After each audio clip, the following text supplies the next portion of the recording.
It's Wake Up Wyoming with Glenn Woods.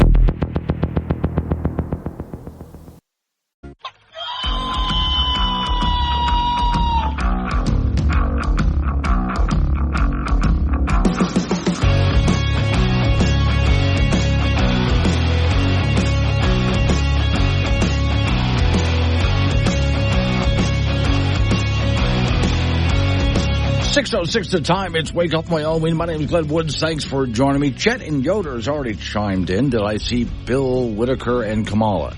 A tiny bit, and I have a little bit of that for you. Other than that, no, I couldn't stomach it. Today's show is sponsored by Roadkill Frozen Dinners. Just as fresh as when you creamed them with your truck the first time. And now with armadillo bites. And I love it when he says cream them, because cream of roadkill. I mean, it just sounds fantastic. Warning, this show contains reference to guns, liberty, limited government, low taxation, the cult of climate change, free thinking, cigar smoking, short people, rubber chickens, Karen's bureaucracy, liberal buzzwords, tour runs, traffic, toilet, terrible jokes, and more. No apologies will be issued. Guest callers may express any opinion they want without fear of being canceled. Unless you're a loudmouth jerk like Dave, then Glenn will hang up on you.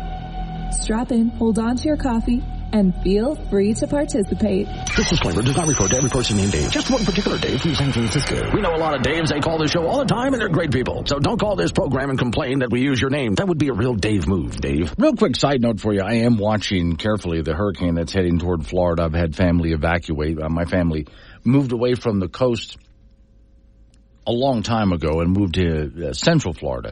But still, most of them have evacuated. Way ahead of schedule, which I'm glad they did.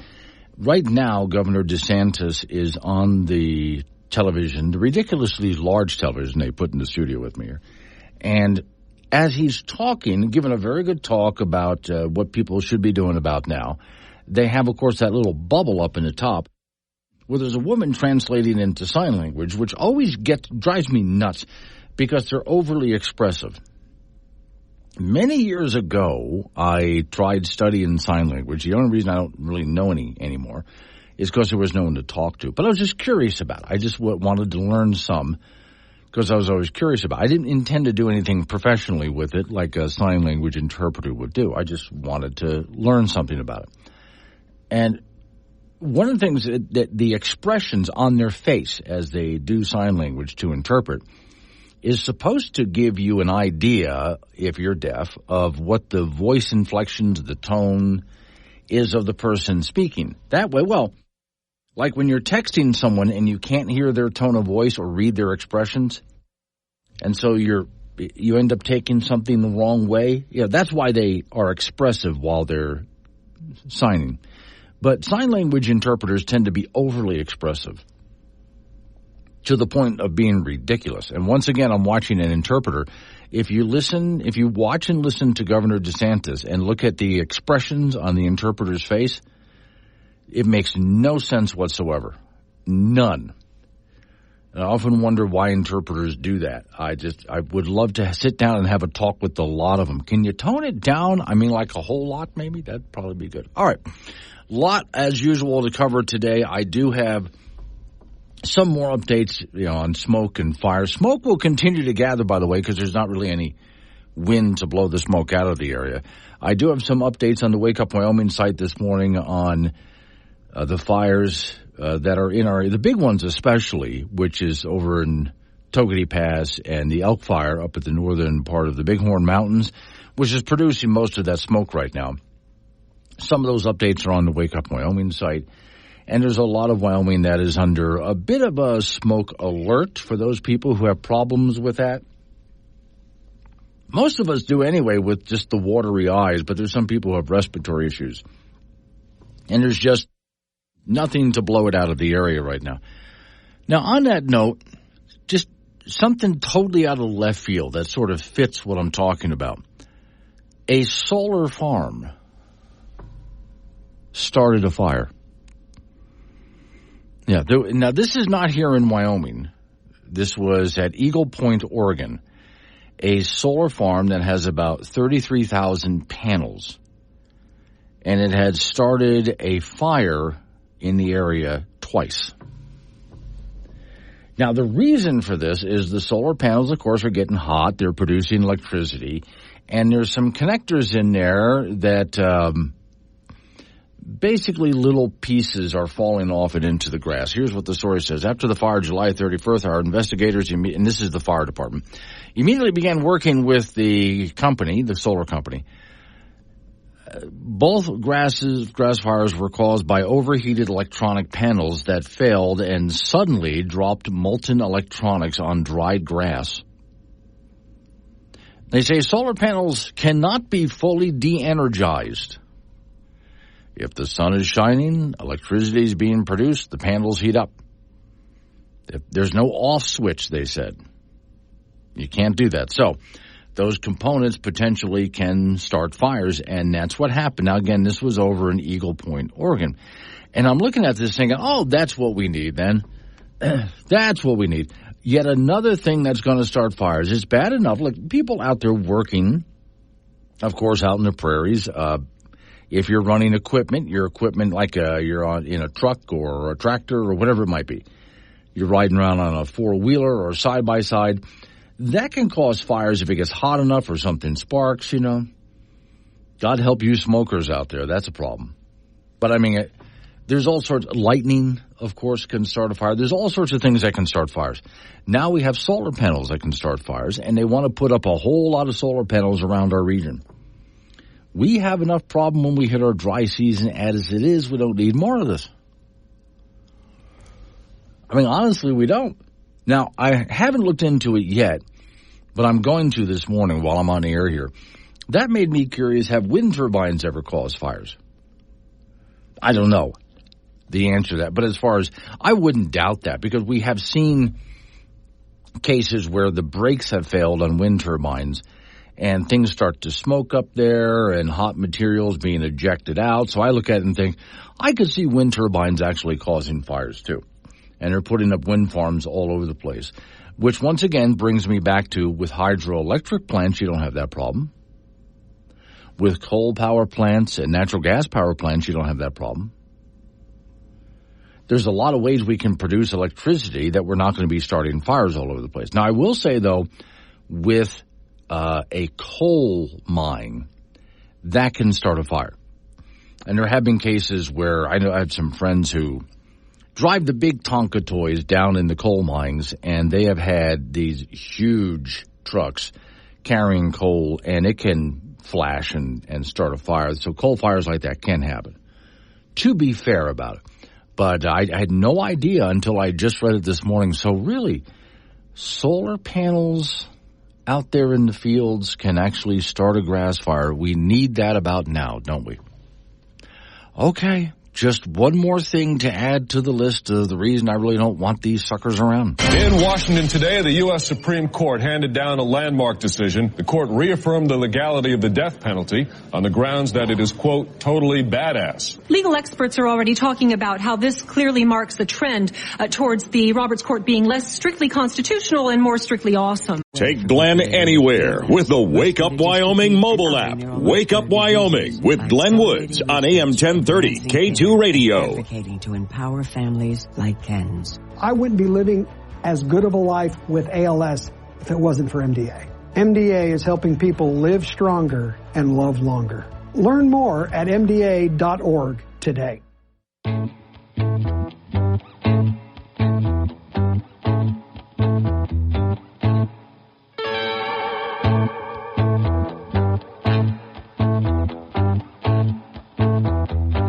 6:02 is the time. It's Wake Up Wyoming. Let's see. Morning Bunny, I'll get with you in just a minute. And Red and Casper and a few other people were dropping me notes here. So let's real quick, because I'm getting some questions and I'll clear up a few of the things I'm talking about. So there's a story I just came across where some solar panels in Idaho, not Wyoming, solar farm, 33,000 solar panels, and they've started several grass fires out there. And it's because the solar panels heat up, and sometimes they can drop molten material, and it hits the grass and it lights it on fire.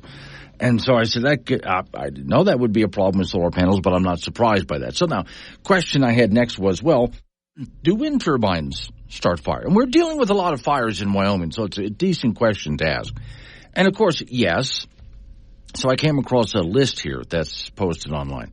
Wind turbines can catch fire and start fire for a number of reasons. Lightning strikes. In fact, a lightning strike can set a wind turbine on fire, which will cause more fire, right?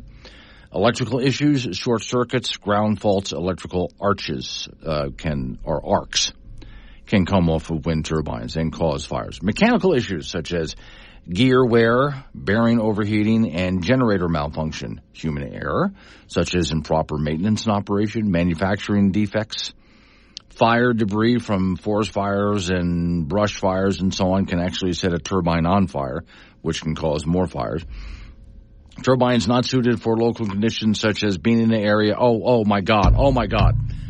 This is the last one on the list. Get a load of this. I didn't write this list, I swear. Turbines are not suited for local conditions such as being in areas with high winds or dry conditions. Really? Oh, hang on. I am saving this. Give me just a moment here. I am going to look more into this and write up an article. Because what is Wyoming but dry conditions with high winds? Dear God. And it says right here, not suited for, okay, saving that. All right.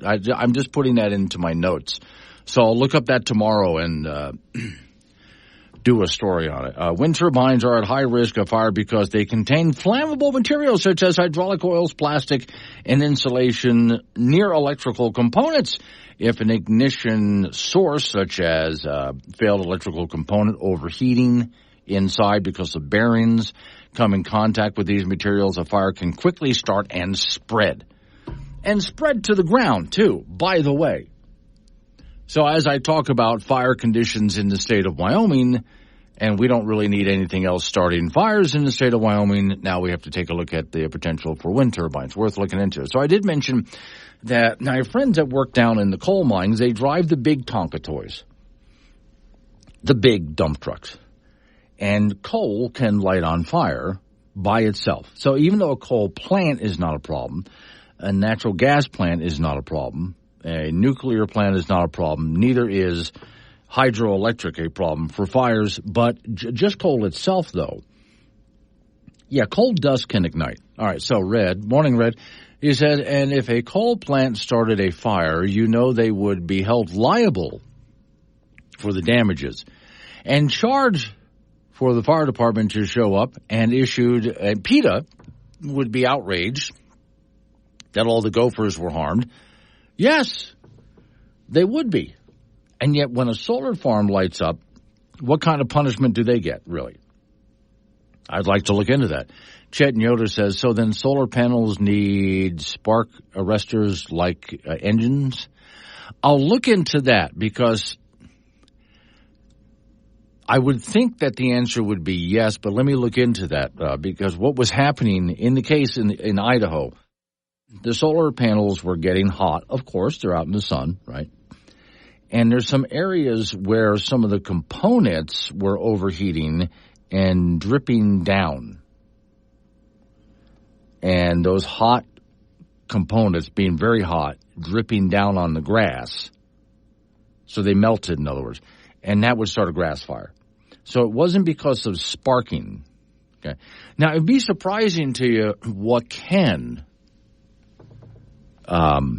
start a fire. There was a radio station in Gillette, Wyoming. They have a tower up on a hill above the town, right? And it was a very hot, dry summer. And I mean, really, really dry air. Like kind of like we're having now, really dry air.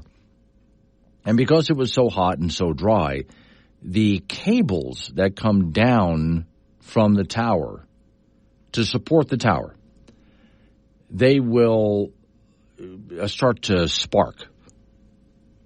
Believe it, just all on their own, just because they're in really dry air. And that was causing those sparks coming off of those cables was starting grass fires. So even just having a tower somewhere with cables on it in the right conditions can start grass fires. But I just wanted to point that out that as the proposals are, and they're doing it, to put more wind farms and solar farms all over Wyoming. And we're dealing with a lot of grass fires right now, and well, fires up in the mountains too, but let's talk about the prairies because that's where they want to put this stuff. Is there any other additional hazard we hadn't thought about? We already talked about the hazard to the wildlife out here, the birds, the bats, the migrating wildlife. There's other hazards. Toxic to create, toxic to dispose of. We've been through all of that. But there's also a fire danger too. So what would be a whole lot safer and more reliable and less expensive, et cetera, et cetera? Coal, natural gas, hydroelectric, okay, I know nuclear, another one. So, yeah, these are things that are much better to put up rather than wind and solar. And yet, what are we heavily subsidizing right about now? Right, so, okay, that gives me something more, because I hadn't heard about this until this morning when I first came across that story that, hey, this solar farm started a fire. Is that any problem for us here in Wyoming? Worth looking into. So now that I know a little bit more about the solar panels and then also the wind farms, I'll look into it a little bit more and have something ready for you tomorrow on the Wake Up Wyoming website. All right, local news coming your way. After local news, update on your weather forecast, and you and I get back into it again.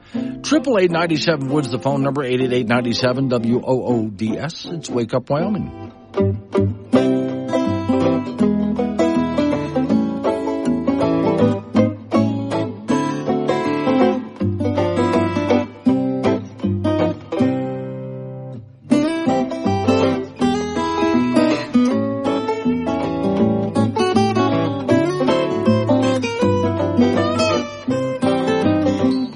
The only show broadcasting from a bunker under Devil's Tower. Hey, it's cold down here. Wake Up Wyoming with Glenn Woods, 6 a.m. weekdays on AM 1030 and FM 95.1. 6:36 the time. It's Wake Up Wyoming. Let's see, Captain Casper, good morning. He writes me about a photo he sent me about a year ago of a wind turbine that had burned Duke Energy in a wind farm north of Casper. Which I do remember that, too. So, yeah, I think we're going to see more problems with these things as time goes on. We've just seen the beginning. And, oh, by the way, I do have, in fact, let me put aside, I have a different story. I'll save this for next hour. Let's go back to where I have my notes here. There was a wind farm that was off the New England states, I believe. And these massive blades, and they're off the coast, so they're out in the water, right? And they had a big storm. And one of the blades blew apart, and not a hurricane, but just a pretty good sized storm. One of the blades blew apart, and debris was washing up on shore all over the place. It was causing a real problem. Now, there was some moron at a major university up in the New England state some years ago, and I mean moron, who wrote a story. Well, he did what he called research and modeling, computer modeling. So it's got to be correct because it was computer modeling, that if we put up enough wind turbines on coastal areas that it will break a hurricane apart. His research shows it'll break hurricanes apart because of all the wind turbines out there and what it'll do to the atmospheric flow, which is garbage. Being someone who's grown up in an area like Florida, Southwest Florida, I've seen what hurricanes do. And all that's going to happen is it's just going to destroy the wind turbines. Okay, so here's the story that I have. A headline says that Biden-Harris administration offshore targets are met. Dozens of toxic blades will pollute, estimates show. According to Wind Power Engineering and Development, a trade publication, there were an estimated 3,800 blade failures out of 700,000 blades spinning and operating worldwide in the past, well, just in 1 year alone. Representing about a 1.5% failure rate per turbine, as they each have had 3 blades. At that rate, over 300-foot-long turbine blades could break off and fall into the ocean every single year, and this can cause a major pollution problem. So now, the Bar Foundation published a survey in July of 400 Rhode Island voters, which found that 70% wanted their electricity to come from offshore wind. That was shortly before the wind turbine blade shattered and caused massive problems, and now they've changed their mind. And once they've seen the results of this, the Rhode Island Current, what newspaper out there, reported Friday a new poll conducted by, and it talks about who, 800 likely voters in that area finds that 58% of them want more offshore wind. So you can see the drop there. But again, those people are also not necessarily living in an area where they see this debris washing up. Biden House administration is hoping to build some 30 gigawatts of offshore wind by 2030. Many of the turbines will be needed to reach that goal, and we can see by the way these things work, they're never going to reach the goal of how much power they want to produce. The turbines at the Atlantic Shores project planned off the coast of New Jersey, they say will produce about 14 megawatts per turbine, but again, it never reaches that amount, does it? It never does. They always overestimate how much electricity they're going to get out of these things. Some proposed wind turbines produce, well, it goes on to how much. Okay. So turbines have 3 blades each, as you've seen. 2 blades cause what's called a gyroscopic precession, which creates wobbling. More than 3 blades create so much wind resistance that the turbine slows. So 3 blades per turbine. Between energy yield and stability, there will be over 6,400 turbine blades, each about 300 feet long, spanning over the Atlantic and Pacific Oceans. According to Wind Power reports, some 3,800 blade failures worldwide, with 700,000 blades spinning all the time. Wind turbines experience a failure rate of about 5% annually. At that rate, U.S. coast will see about 32 blades on average fall into the ocean every single year. And when these things are so big, it's not like one big blade washes up on shore like a whale. Huge chunks of it wash up, and little chunks all over the place, which causes problems. So, Energy Watchdog reports wind turbines at Vineyard Wind has a diameter of 650 square feet, sweeps an area about 38,000 square meters. That's huge. In addition to the public relations disaster at Vineyard Wind, Big Wind is facing a crisis caused by simple physics. The turbines are now being deployed offshore, and offshore are failing far sooner than expected. And part of the reason why is they just made them too big. So as these things break apart, it just starts essentially raining blade parts all over the place. That's part of the problem that they have with, and I've seen, even if you go, between Casper and KC, there's a new wind farm going in. And I was driving through that area, and wow, those blades are big. All right, let's see how long they last. I don't necessarily mean that they would blow apart, but even just how long can they handle it in the Wyoming wind? Even if they turn them off, so if the wind's too strong for them to blow, which will happen, how much can they stand up to? How much can they take? 6:42 is the time. Wake Up Wyoming. And we're back. Sorry, we were busy tricking pescatarians into eating Rocky Mountain oysters. Wake Up Wyoming with Glenn Woods.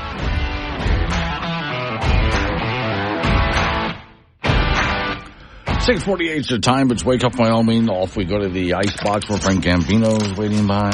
Frank, according to our friend Drew down the hallway, this building is haunted. Well, yeah.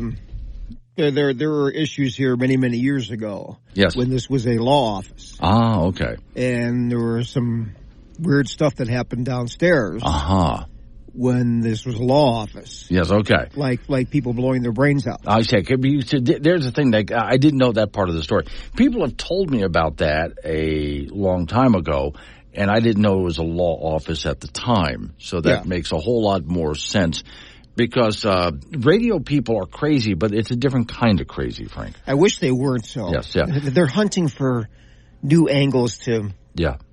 Whatever. Yes, but still, though, if you go read the story that's on the Wake Up Wyoming site this morning, our friend Drew down the hallway had some sort of experience when he was here alone during the day.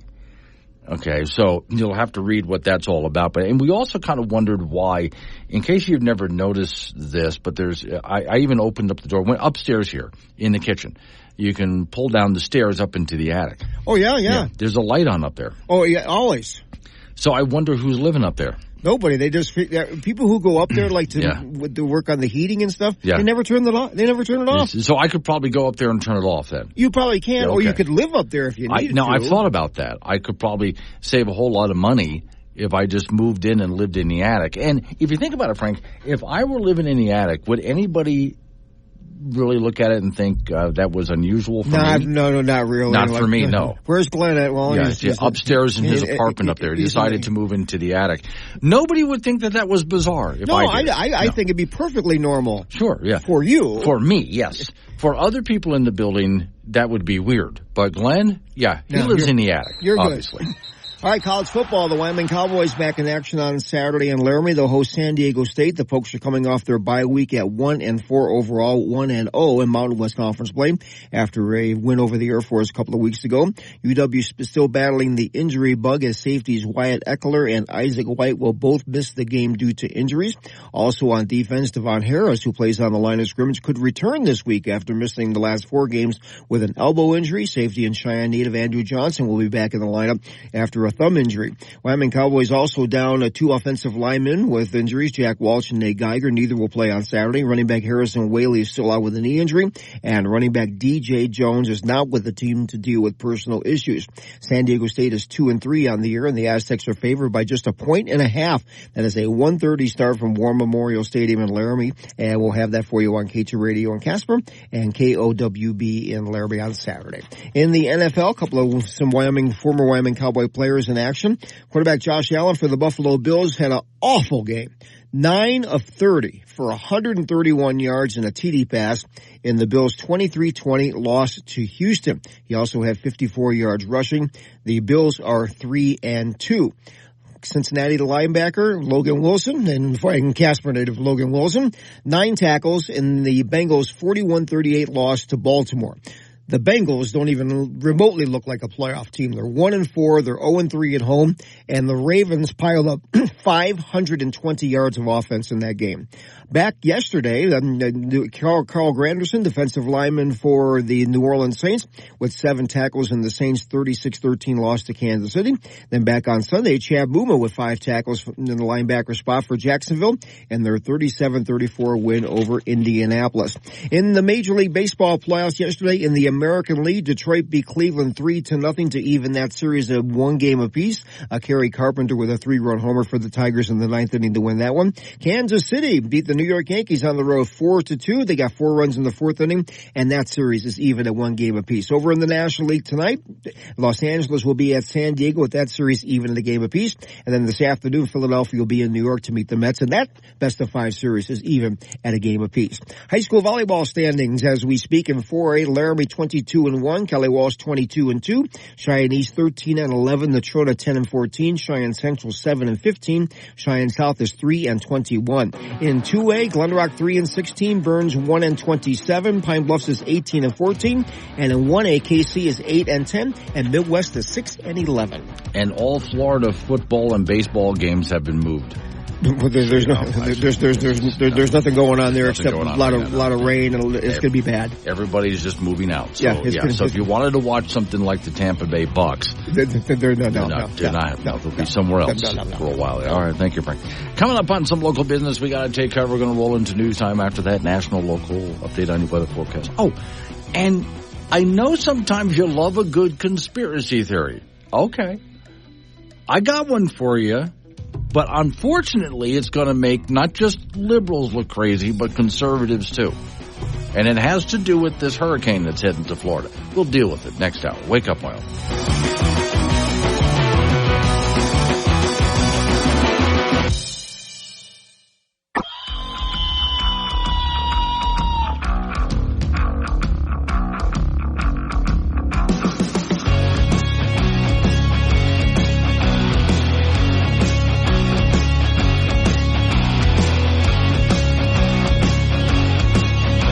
7:06 the time. It's Wake Up Wyoming. My name is Glenn Woods. Thanks for joining me. It is a Tuesday, and as usual, there's a whole lot going on. Now, all goes well. Our Wyoming Secretary of State, Chuck Gray, will call in at 7:20.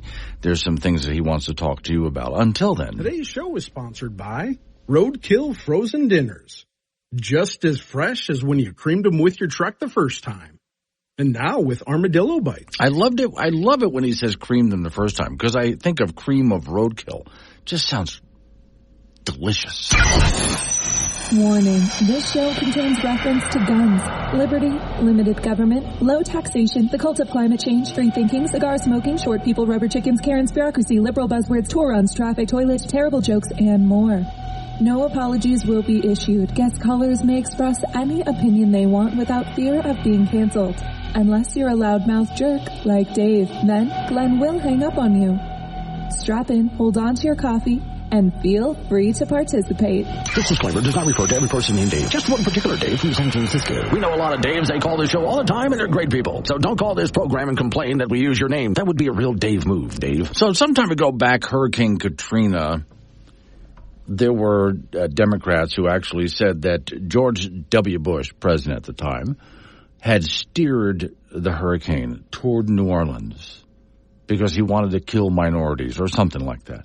Which is hysterical because, New Orleans has other people besides minority people living there. But anyway, that was a big theory that not every liberal threw out there, but some liberals threw out there. Okay, well, that's not the only story. Now, and conservatives, when it comes to conspiracy theories, conservatives can be just as bad as liberals. Just so you know, I hear all sorts of weird conservative conspiracy theories all the time. So here we go now with, first off, the hurricane that, it wasn't a hurricane when it hit the Carolina Mountains. That was actually two different storms. One storm went up and saturated the Appalachian Mountains. And then the second storm came up after it, and there was nowhere for the water to go. The ground had already been saturated, hence all the landslides. Now here comes Milton, heading right for Florida. And here come the conservative conspiracy theorists, including in Congress Marjorie Taylor Greene, actually hinted at the idea that perhaps this is something just to make sure that, conservatives can't get to the polls, because Florida's a big state for Trump, And so, okay, here we go. Just some of the posts by conservatives on social media. Here's a guy named Brian. I've been watching storm track since the 1980s. Number of times I've seen a hurricane start there and end eastward like this? 0. See, he has no idea how weather works and why the hurricane's going that direction. Nobody is steering this. It's a natural thing. But all right. Gail writes, HARP. Remember HARP? That thing that was supposed to be up in Alaska where they were trying to change the weather? HARP has been fully activated in Florida. The goal, she writes, to displace Trump supporters before Election Day.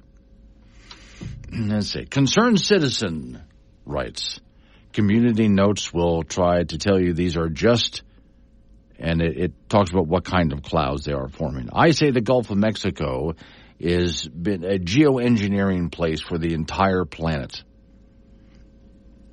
All right, so then I say, here's MJ Truth Ultra, which when you see a name like that, it's nothing but the truth. I'll start off by saying this hurricane seems unnatural, really. Its movement from the Bay of, I can't even pronounce it, directly towards Florida West Coast is very unique. Here's why. I did some digging. I doubt he did. And typically hurricanes that affect Florida from the Gulf of Mexico either come up from the southern Gulf or loop around after initially moving west. However, starting directly from the southwestern Gulf like it did. So you see, it is, while that is uncommon for a hurricane to come this way, it's not unheard of. It's just unusual. It doesn't happen that often.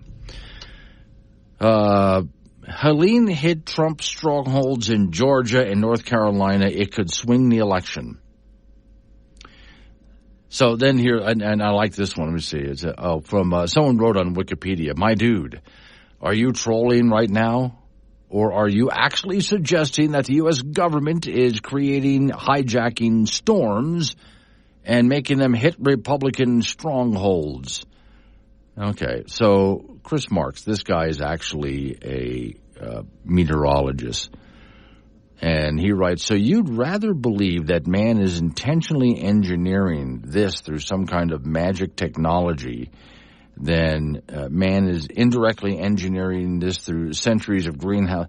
Yeah, so in other words, we're doing this through some magic technologies. Okay. He writes, and again, here's a meteorologist. The latest conspiracy theory is that tropical storm, soon to be Hurricane Milton, so he wrote this a little while ago, is being deliberately steered by presumably the U.S. government into Florida because, as many of users have mentioned, I have never seen a hurricane form in the Gulf of Mexico and travel eastward instead of being, and it talks about the usual loop that I've seen before. And he said, I found that between 1851 and now there have been 14 hurricanes formed in the Gulf of Mexico that have tracked eastward. And the dates that storms have taken the same path are 1852, 1859, 1867, 1871, 1873, 1877, 1888, 1920, 1924, 1945, 1950, 1953, and 1998. So has this happened before? It is rare, but yes, it does happen. And then as a meteorologist, he lays out why the storm is going this way, and it's about the positioning of high-pressure systems that is steering the storm in the direction that it is. If there wasn't the high-pressure systems that are right now around New Orleans and more eastward of there as well, then the storm certainly would track up into the Big Bend area or Florida Panhandle as you usually see it do, but it does. But let's see, here's another one. Yeah, again, the same meteorologist. We are to believe that people who can't balance the budget, and I like this response. This is good. So we are to believe that people who can't balance the budget, withdraw our troops from Afghanistan properly, stop a virus, COVID, or do anything effectively, suddenly became brilliant masterminds who can control a hurricane formation and control where it's going to go. Just laughable. It's laughable listening to the people who tell climate alarmists we cannot control the weather, and then suddenly they find a script where we can. So and even Cowboy State Daily went and talked to our own meteorologist, Don Day, about this, and Don Day basically just laughed about it. So just to be fair about it, yeah, it was nuts. Well, George W. Bush was controlling Hurricane Katrina. That was nuts. And so is this, too. Oh, by the way, I cracked the code. I figured out the shadow organizations and the Illuminati know that they're finally primed for world domination. And so you got black helicopters coming across the border, puppet masters for the New World Order. Be aware, there's always someone that's watching you. And still the government won't admit they fake a whole moon landing. Thought control race, psychotronic scanning, don't mind that. I'm protected cause I made this hat from aluminum foil. Where it had this foil line in case an alien's inclined to probe your butt or read your mind. Looks a bit peculiar. Seems a little crazy, but someday I'll prove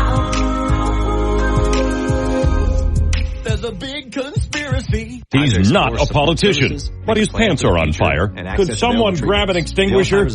Wake Up Wyoming with Glenn Woods. Research to help you take control of the situation with your family and manage the disease together. If you or your family are noticing changes, it could be Alzheimer's. Talk about seeing a doctor together. Visit alz.org/time to talk. A message from the Alzheimer's Association and the Ad Council.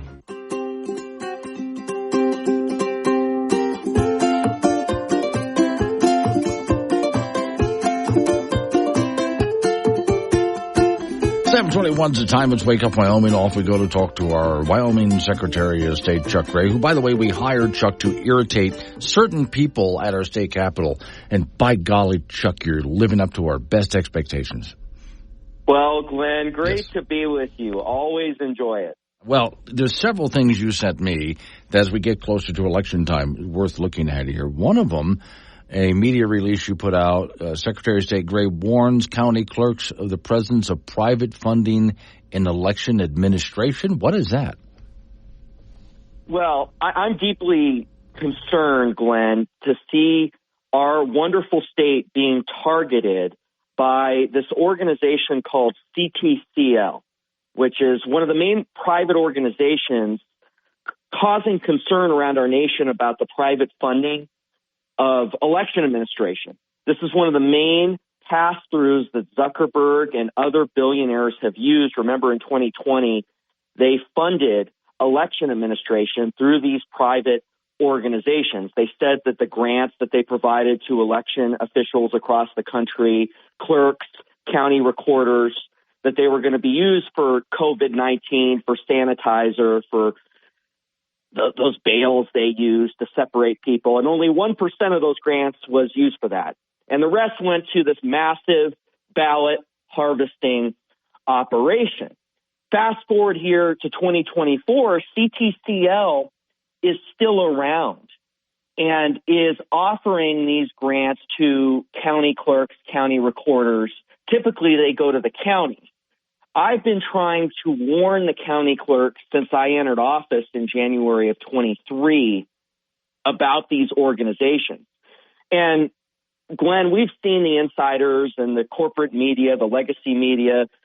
This is another example. One of their favorite tactics whenever we try to stop some liberal agenda is that they will say, oh, this isn't happening in Wyoming. This never happens here.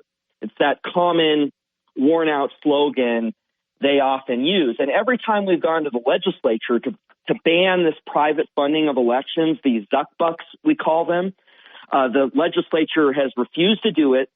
Earlier this year, they tabled a bill that we asked them to draft, and they did draft unanimously in the Corporations Committee in between sessions, but then there was a tabling motion, and the committee dropped it during the session. It never passed. So we're one of the only red states in the nation that has not banned this third-party interference in our election, these duck bucks, and now we see here in the 2024 general election that they are indeed targeting our beautiful state. And there's 28 states now that have banned this third-party interference in elections. So it's almost every single red state except Wyoming. And it's one of my many key priorities in this 2025 session. Very excited about the potential in this 25 session for us to advance election integrity. And this is one of the many things that we need to do to advance election integrity in our state. Now, I communicated to the clerks immediately when I saw this CTCL at their annual meeting. I was speaking at this annual meeting, and I'm walking in the back of the hall in Rock Springs, and there they are. They have a booth, and they're handing out swag to the clerks at their annual meeting. And so I immediately talked to the clerks reminded them, because I've talked about this before, the dangers of these sorts of organizations, why I don't think they should sign on the dotted line on any grant offers from these organizations. And then I followed it up last week with a written communication laying out some of the dangers. Now, one of them, Glenn, is that this has also been used as sort of a conduit for foreign money. So there's a billionaire named Hans-Jörg Wyss.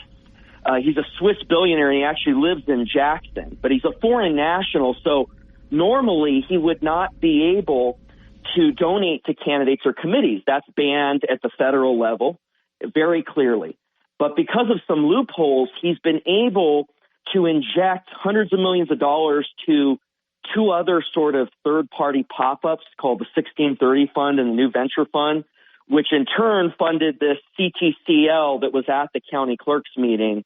So it's very troubling, and we need to continue to watch this. I've told the county clerks that if anybody solicits them for one of these third-party grants, that they need to immediately notify me, because this private funding of elections, it's sinister. It's what Zuckerberg and this Beast and other billionaires have tried to inject themselves artificially into our electoral process.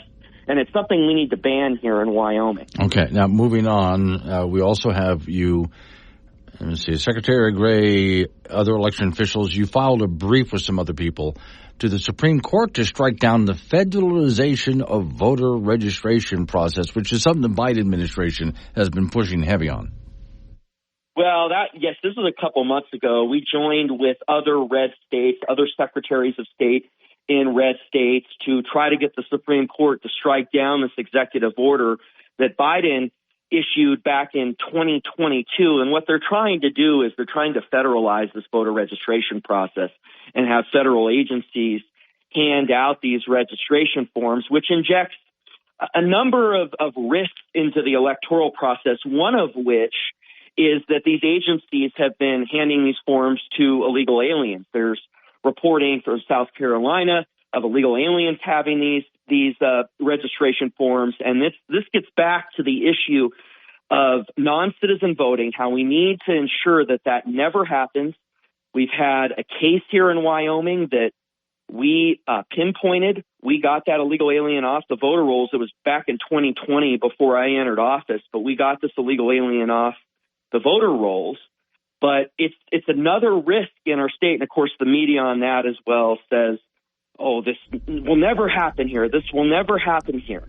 And the governor is all in on it, on not taking action to, not addressing the issue.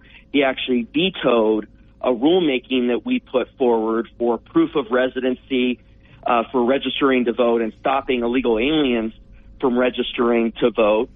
And he vetoed it. He just vetoed that rulemaking to try to address this issue.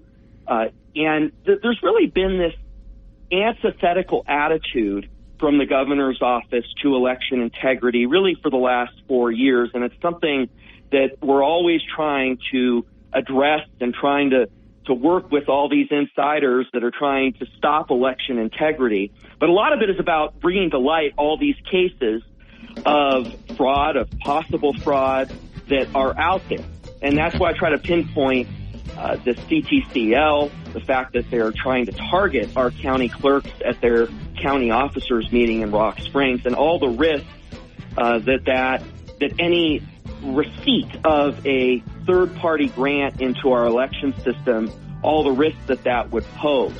All right. And so the county clerks, of course, are the county election officials, and I'm the state election official. And so it's very important that we work together to stop these risks and to advance election integrity in our state. And that's what we're doing at the Wyoming Secretary of State. Secretary of State Chuck Gray, thank you for coming on this morning. Hey, Appreciate thanks, Glenn. All right, coming up on some local news.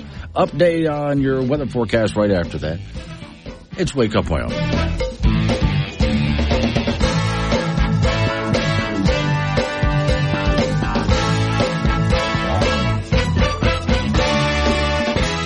Honestly, he's just happy to be here. Catch Glenn Woods on Wake Up Wyoming, weekdays at 6 on air, on Alexa, and on the Wake Up Wyoming app. 7:36 at the time, it's Wake Up Wyoming. So, there is, for those people that are in northern Wyoming, up along the Bighorn Mountains, Sheridan area and above especially, they're going to have another meeting up there. Bighorn Elk Fire meeting, and they've been having quite a few of these. Now, I do have a little bit of a story on the meeting that they're going to have and what they want to talk about. So Wednesday, October 9th, 7 p.m., Bighorn High School. It will be recorded and posted online for those who can't attend in person. Also, I have on the same story, which is on the Wake Up Wyoming site, there's a gentleman who's in charge of fire operations. They give pretty much daily briefings. So I have the video for that on the same story. Also, if you're looking at Highway 14, let's go above Sheridan to Highway 14. You pull into Ranchester and Dayton, and then there's Highway 14 going up the mountains. Well, that's blocked off, and most of the highway is blocked off all the way over the Bighorns. There's a little bit just a little bit if you're at the base of the Bighorns on the west side, you can drive that. But right now, all of the highway up and over the Bighorns is closed, and that includes 14A. So that information's on the Wake Up Wyoming site. Now, side note, I do that a lot, I know. Around where I live here in Wyoming, somebody owns one of these cyber trucks. I see it driving around quite a bit. In fact, I went to go visit Independence Rock, which I love. And it pulled up right next to me in the parking place exactly next to me. So while that guy walked off, the owner of it walked off, I had a chance to walk around it and take a really good look. And my answer is not to my taste. Furthermore, I don't like it being called a pickup truck because when you look at what a pickup truck is supposed to do, you really can't use this thing as a pickup truck, so it's not. And there's all sorts of problems with them, including since Florida is going to have another hurricane. The last hurricane that hit Florida just recently, some electric vehicles caught on fire because of the salt water getting into them and houses burned down and all that. And they're asking people, if you own an electric vehicle, get it, and you're in a flood zone, get it out of Florida. Just get it out. Just drive off with it. Don't keep your electric vehicle there. Which worries me, though, because gas stations in Florida are not out of gas, although some places it's strained a little bit, but they're getting gas down into Florida for people to be able to fill up and get out of the state, which has been happening. There have been some gas stations that ran out of gas, but it's a temporary thing. Electric vehicles have a bit of a problem, though, because even though there is fast charging and so on, it still doesn't happen at the speed they need, really. So there's a problem there. Now, next problem. Take a look at the Tesla Cybertruck. Story says, Geico, the insurance company,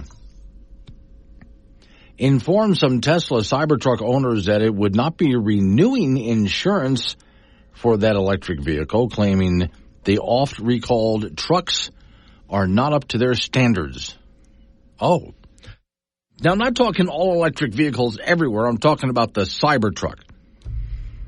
Geico let some of them know that they're not going to renew insurance on those trucks because it's not up to Geico standards. That doesn't mean you can't get insurance somewhere else, but story says the sudden change in policy was first derailed by a Tesla Cybertruck owner who tweeted, Geico said they no longer insure my Cybertruck?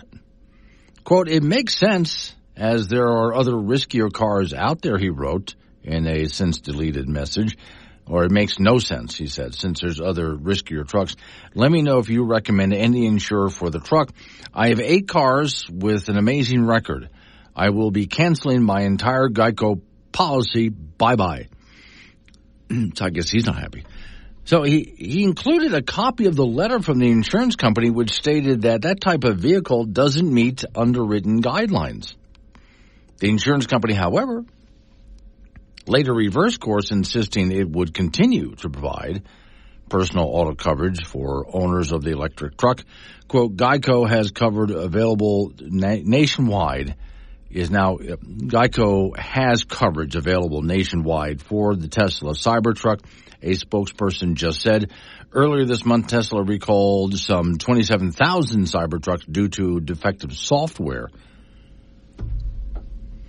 though there were no injuries reported with the defective software. It was some kind of a debacle. And, well, here's the thing with that is when you build something that is complicated, which the Cybertruck being mostly, well, almost entirely an electronic vehicle, the engine is not complicated. An electric engine is actually very simple, but the rest of the electronics in it can get pretty complicated. And the more complicated something gets, the more chance of it of breaking down. That's not to say your old-fashioned internal combustion engine vehicle can't break down. I see it all the time. But, yeah, Cybertrucks and some other electric vehicles have had some problems because they try to pack so much in there, all this fancy new technology, and that's where you're going to have a problem.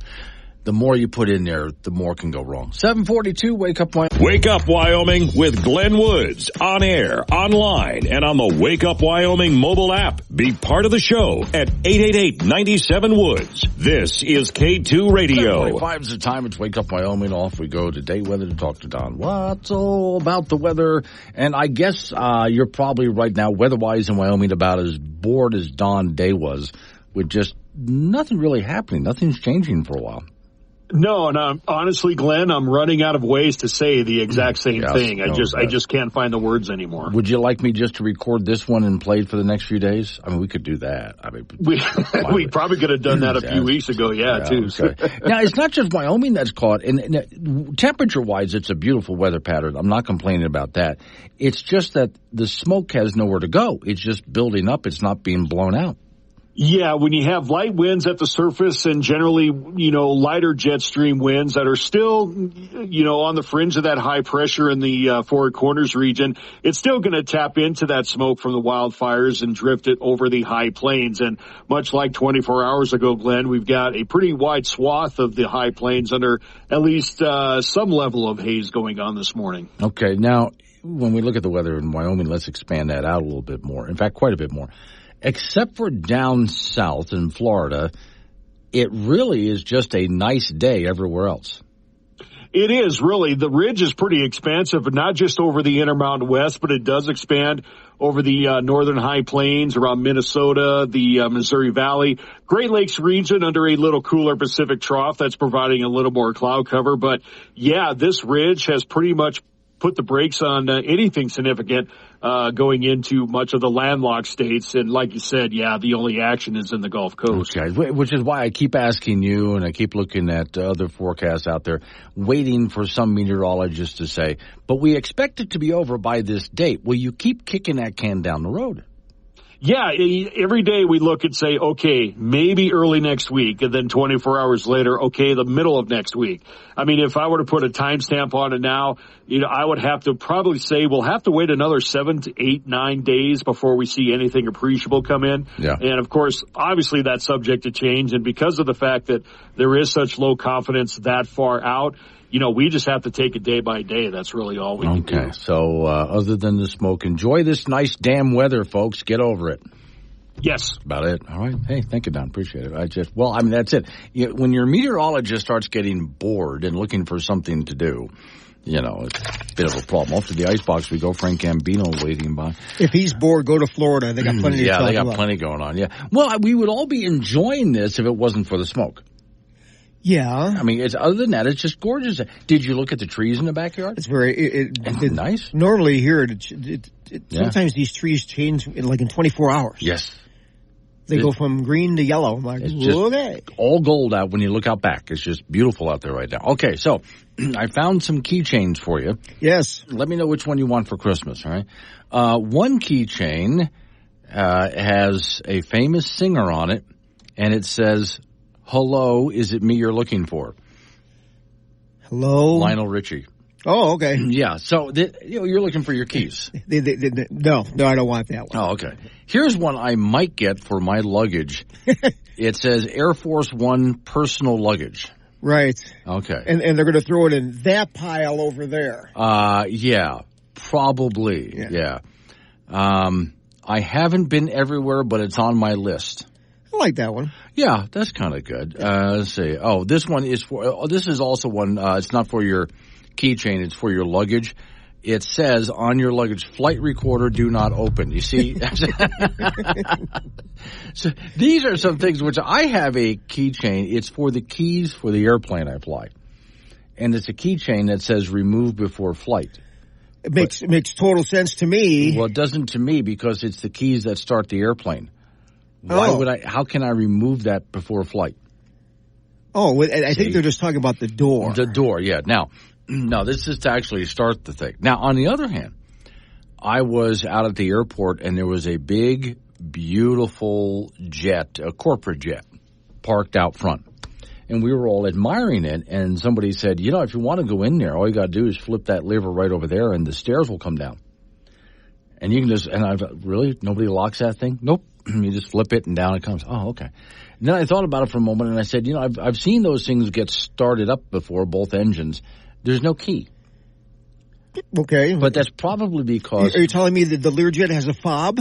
Well, not even that. See, how many people actually know how to start those engines? Pilots do. Yes, that's about it. Or mechanics do. If you were a thief and you wanted to steal that thing, do you even know how to start it? No. Then why do we worry about having a key? Because there are some lunatics who have stolen planes and like to fly them around. Yes, but they would have to go through all of the learning process about how to start that thing. So since not many people actually know how to start one of those engines, you don't see a corporate jet pilot get in and insert a key. It just doesn't happen. Oh, why not? College football, the Wyoming Cowboys back in action on Saturday in Laramie, hosting the Aztecs of San Diego State. The Pokes are coming off a bye week, so they're 1-4 overall, 1-0 in Mountain West play after a victory over the Air Force a couple of weeks ago.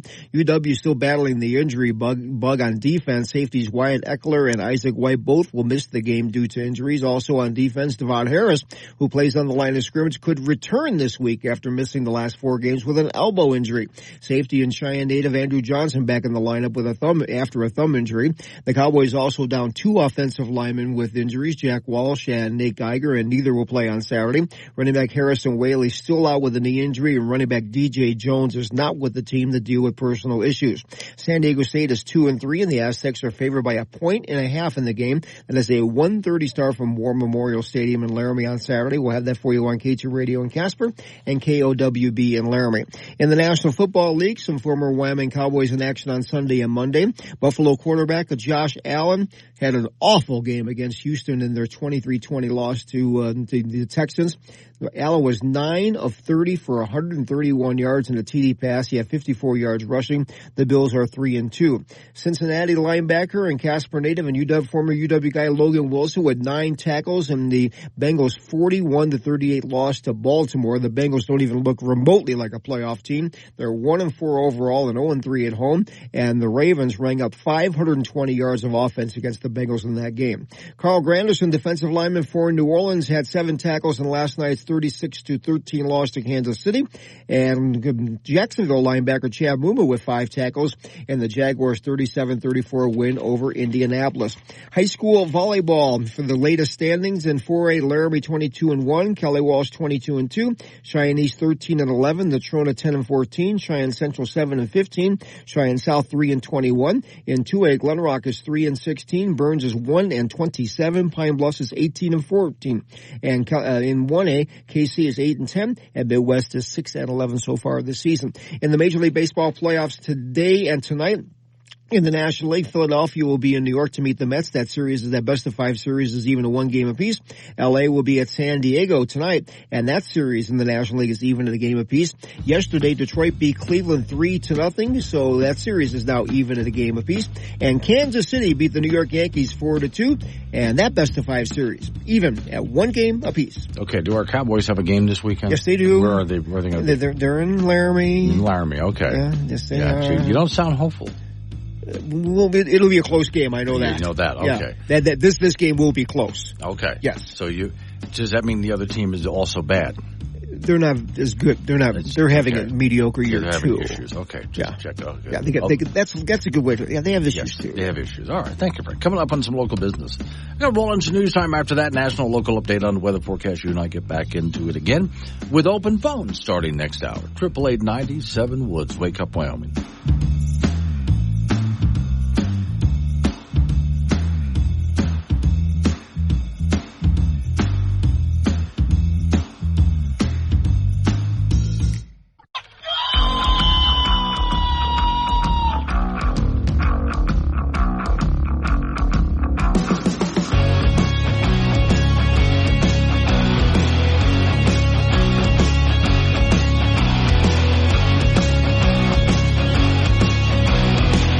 Six at a time. It's Wake Up Wyoming. It is a Tuesday. And since we've reached the 8 o'clock hour, today's show is sponsored by Roadkill Frozen Dinners. Just as fresh as when you creamed them with your truck the first time. And now with armadillo bites. He still like the idea when he says cream them, because I love cream of roadkill. Anyway, the most dangerous portion of this program every single day is now. Warning. Wake Up Wyoming is about to enter daily open phones. This means that anyone will be allowed to call in and talk about anything. I mean, imagine if we actually allowed you on air to say anything you wanted. Scary, right? Well, we're just that brand of crazy. If you are offended by what other people think, then maybe you want to tune out right about now. Just saying. If you should choose to call, just remember, the more funny and interesting you are, the longer Glenn will keep you on the line. Obnoxious jerks will be hung up on. Dave, all right, strap in, and let's do this thing. 888-97 Woods, the phone number. That's 888-97-WOODS. You can talk about what I'm talking about. Change the subject. Fine. I'll just kind of roll with the whole thing. Now, I'm sorry. Just forgive me for this. Let's get it out of the way. So a reporter came to Wyoming and asked a bunch of people about Liz Cheney. See, the reason I play that is because, for those who don't know, the reaction every time I say her name is people's heads explode. So that's why I put that sound effect together. Anyway, now that she has endorsed Kamala Harris and even went to a Kamala Harris rally to endorse her, so what do Wyoming folks think? I think it's ridiculous, and I think she's a traitor to the country. It's amazing how somebody who is extremely conservative, has been Republican her entire life, but will support the Constitution and the country and not be specific for the party. I support her decision to campaign for whoever she chooses. However, I do not think that she is a voice for the Wyoming people. The majority of people I know do not back Kamala Harris or that campaign. So I think that she's really shooting herself in the foot, and she's not representing us as a whole. I think Liz Cheney, who originally was a Wyoming person that moved to Connecticut, then returned to Wyoming wearing cowboy blue jeans and a cowboy rodeo belt buckle, and seated herself, completely flipped, and became a turncoat. Liz has gone totally Democratic and appears to be down the road of the DEI, inclusion, and all the other dysfunctional things that are going on in our government. Probably not, because we're too conservative. There are people who will support her. You just have to find the right people. No, she'll never get elected ever again. She might as well move to California. Never. And why? Because she's a turncoat. No, I don't. I think most people that voted for her felt sold out once they got her in office and realized what her true intentions were. Now, as far as the person who said that she shot herself in the foot, I think she's gone beyond that, way beyond that. She shot herself in the foot, and then she cut that foot off, roasted it over a barbecue, and then fed it to the vultures, okay? So, there you go. Probably will never get elected to anything again. All right, so let me see here. Another person that'll irritate you. Ladies and gentlemen, words of wisdom from Kamala Harris. Together, we are expanding access to transportation. Seems like maybe it's a small issue, it's a big issue. You need to get to go and need to be able to get where you need to go to do the work and get home. Golly, I'm so glad I heard that. Those words will resonate in my head until I finally go on a drinking binge. So, okay, over the weekend, Harris decided to come on 60 Minutes. Now, I appreciate that Trump turned and said, I'll go on 60 Minutes again when they apologize. He was talking about the whole Hunter Biden laptop scandal thing and how 60 Minutes is still trying to push the whole idea of Russian collusion and so on, which has been disproven a long time ago. Now, I'm not going to play the whole thing, but I'm just going to do a little bit of what was said on Harris's 60 Minutes interview, and let's talk word salad for just a moment. Oh, Rick and Cheyenne, isn't that how it became roadkill? It was cream by something on wheels. Yes, I was saying I like cream of roadkill. Yes, that's exactly right. No, I like to cream roadkill with my vehicle, and then I put something on it like a sauce to make it cream of roadkill. But anyway, back to Kamala Harris on 60 Minutes. You want to expand the child tax credit. Yes, I do. You want to give tax breaks to first-time home buyers. Yes. And people starting small businesses. Correct. But it is estimated by the Nonpartisan Committee for Responsible Federal Budget that your economic plan would add $3 trillion to the federal deficit over the next decade. How are you going to pay for that? Yeah, hold on before I let her answer that. And by the way, no, she doesn't answer it. That's a great question. So I appreciate that 60 Minutes is actually asking a real question here.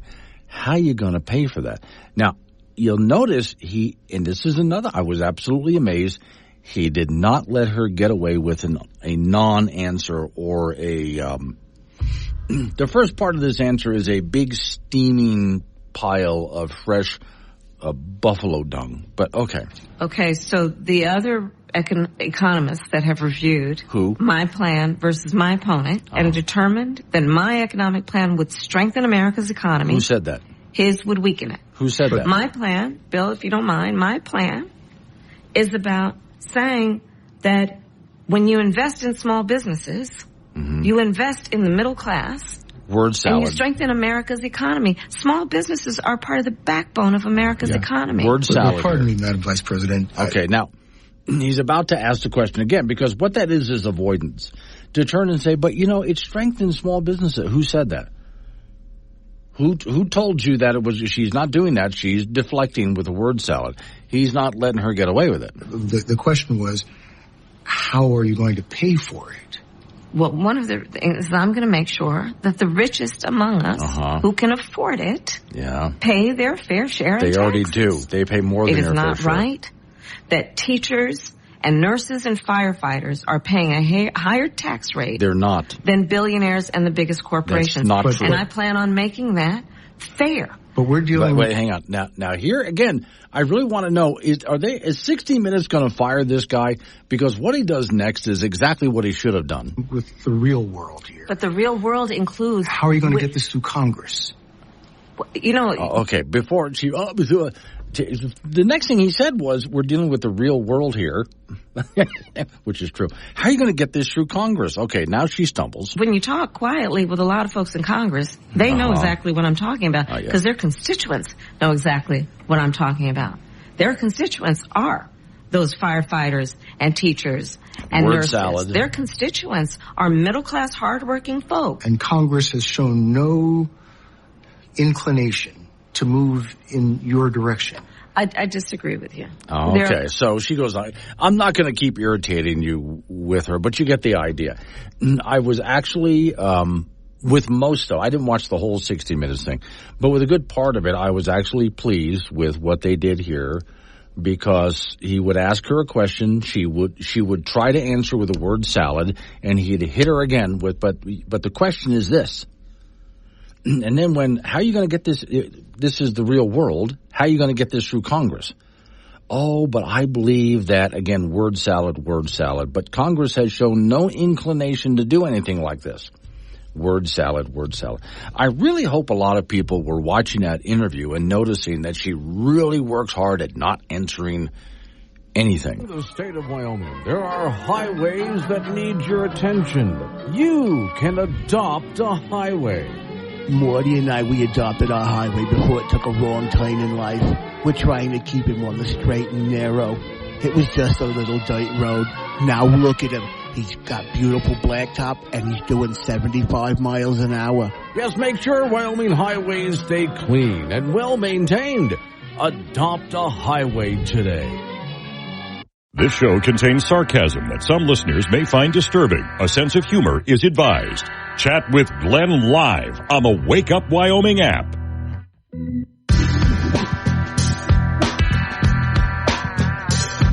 8:20 is the time with Wake Up Wyoming. Back I go with news stories to Wyoming, where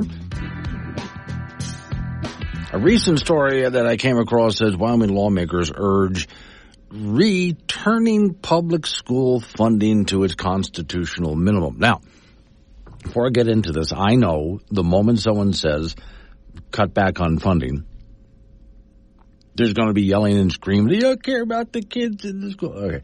There are states out there who spend less money, quite a bit less, per student than Wyoming does. And they get better results. Throwing money at the schools doesn't necessarily solve the problem. Because in most cases, and Wyoming's no exception to other states, in most cases, when you throw money at a problem, all that happens is the money gets spent on a bunch of bureaucracy and other nonsense and not on what really needs to be fixed. It is important, and I have no problem with giving some teachers competitive raises and other incentives to make them want to stay in Wyoming. It's difficult to get people who want to come here and work for what we want to pay. But administratively, though, I look at it as we're still too top-heavy. So here's the story. A Wyoming committee has recommended a temporary bump in funding for public schools while educators await a judge's decision on the state's broader duties in the system. The Wyoming Joint Education Interim Committee voted to recommend an 8.5 increase in funding for public education during the next school year, an amount calculated to return funding levels mandated by the state constitution. The increase comes through what's called the external cost adjustment, which adjusts annually for inflation, which is meant to be the top of the recalibration every few years. Kimberly Ammon, president of the Wyoming Education Association, said the legislators have not incorporated the results from the last calibrations. We in the state, and this is a quote, are operating on a funding model that dates clear back to 2010, she pointed out. Wyoming Education Association sued the state back in 2022 for violating the constitutionally mandated, and this is mandated, to adequately fund public education. Although it doesn't say what they mean by that. That's with a broad brush. You just got to adequately fund education.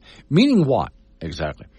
The judge is expected to make a decision on the case after he receives final materials later this month. The story says the cost adjustments are delivered via grant, a block grant. So the proposed increase does not translate directly into a bump in teachers' pay. They noted some school districts have used the block grants in creative ways to retain teachers at the cost of other programming, and emphasize it particularly affects rural communities. Quote, because we're in such a rural state, we have so many small communities where the school is the center of the community.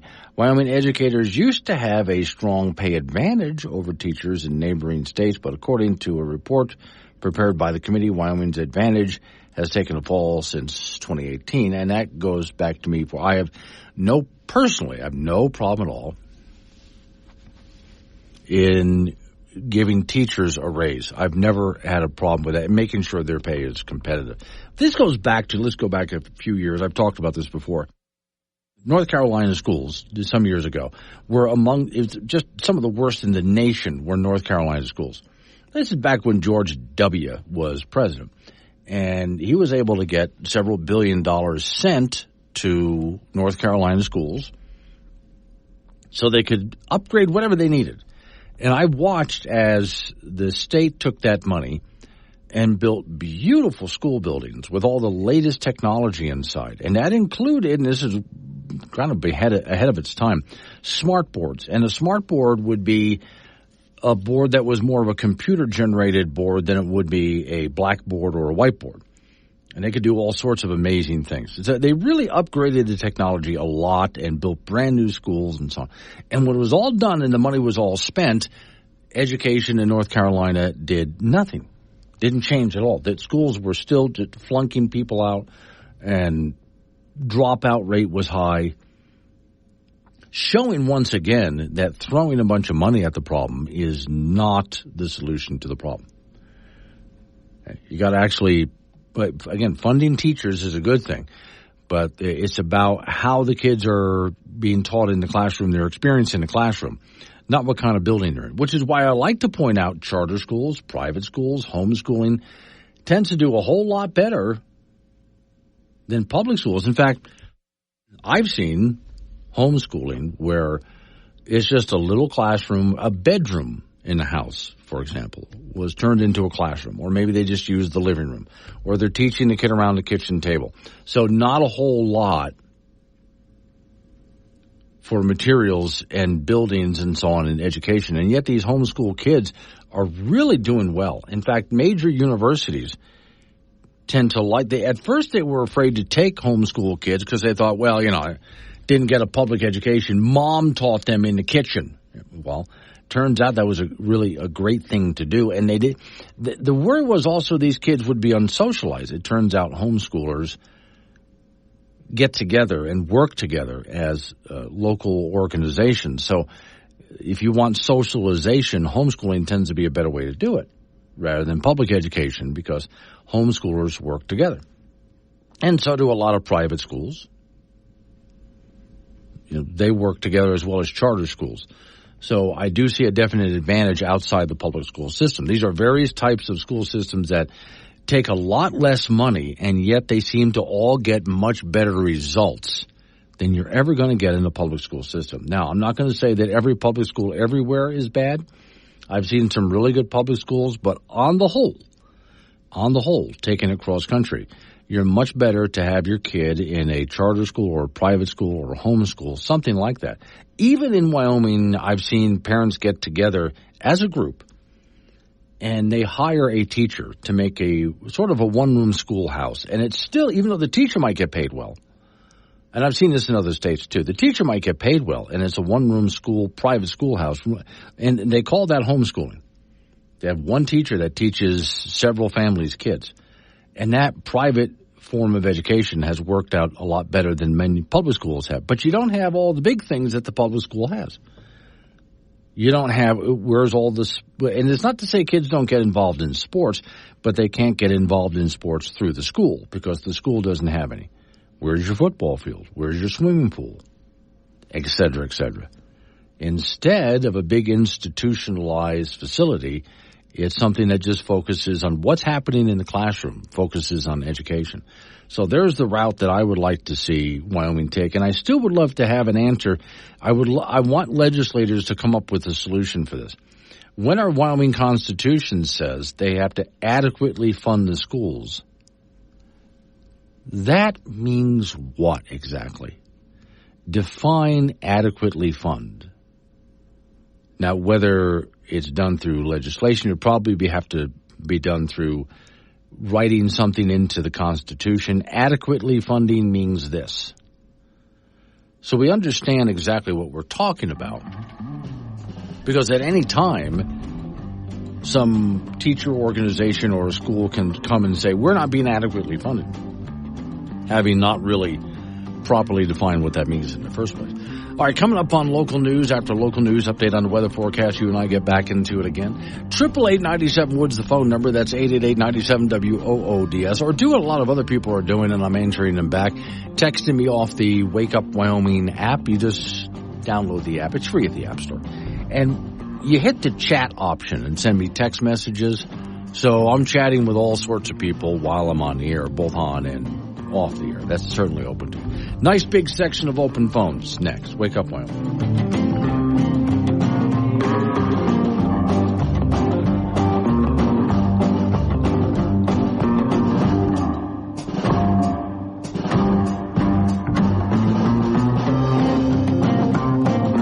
Polish off that tin hat. You'll need it for this one.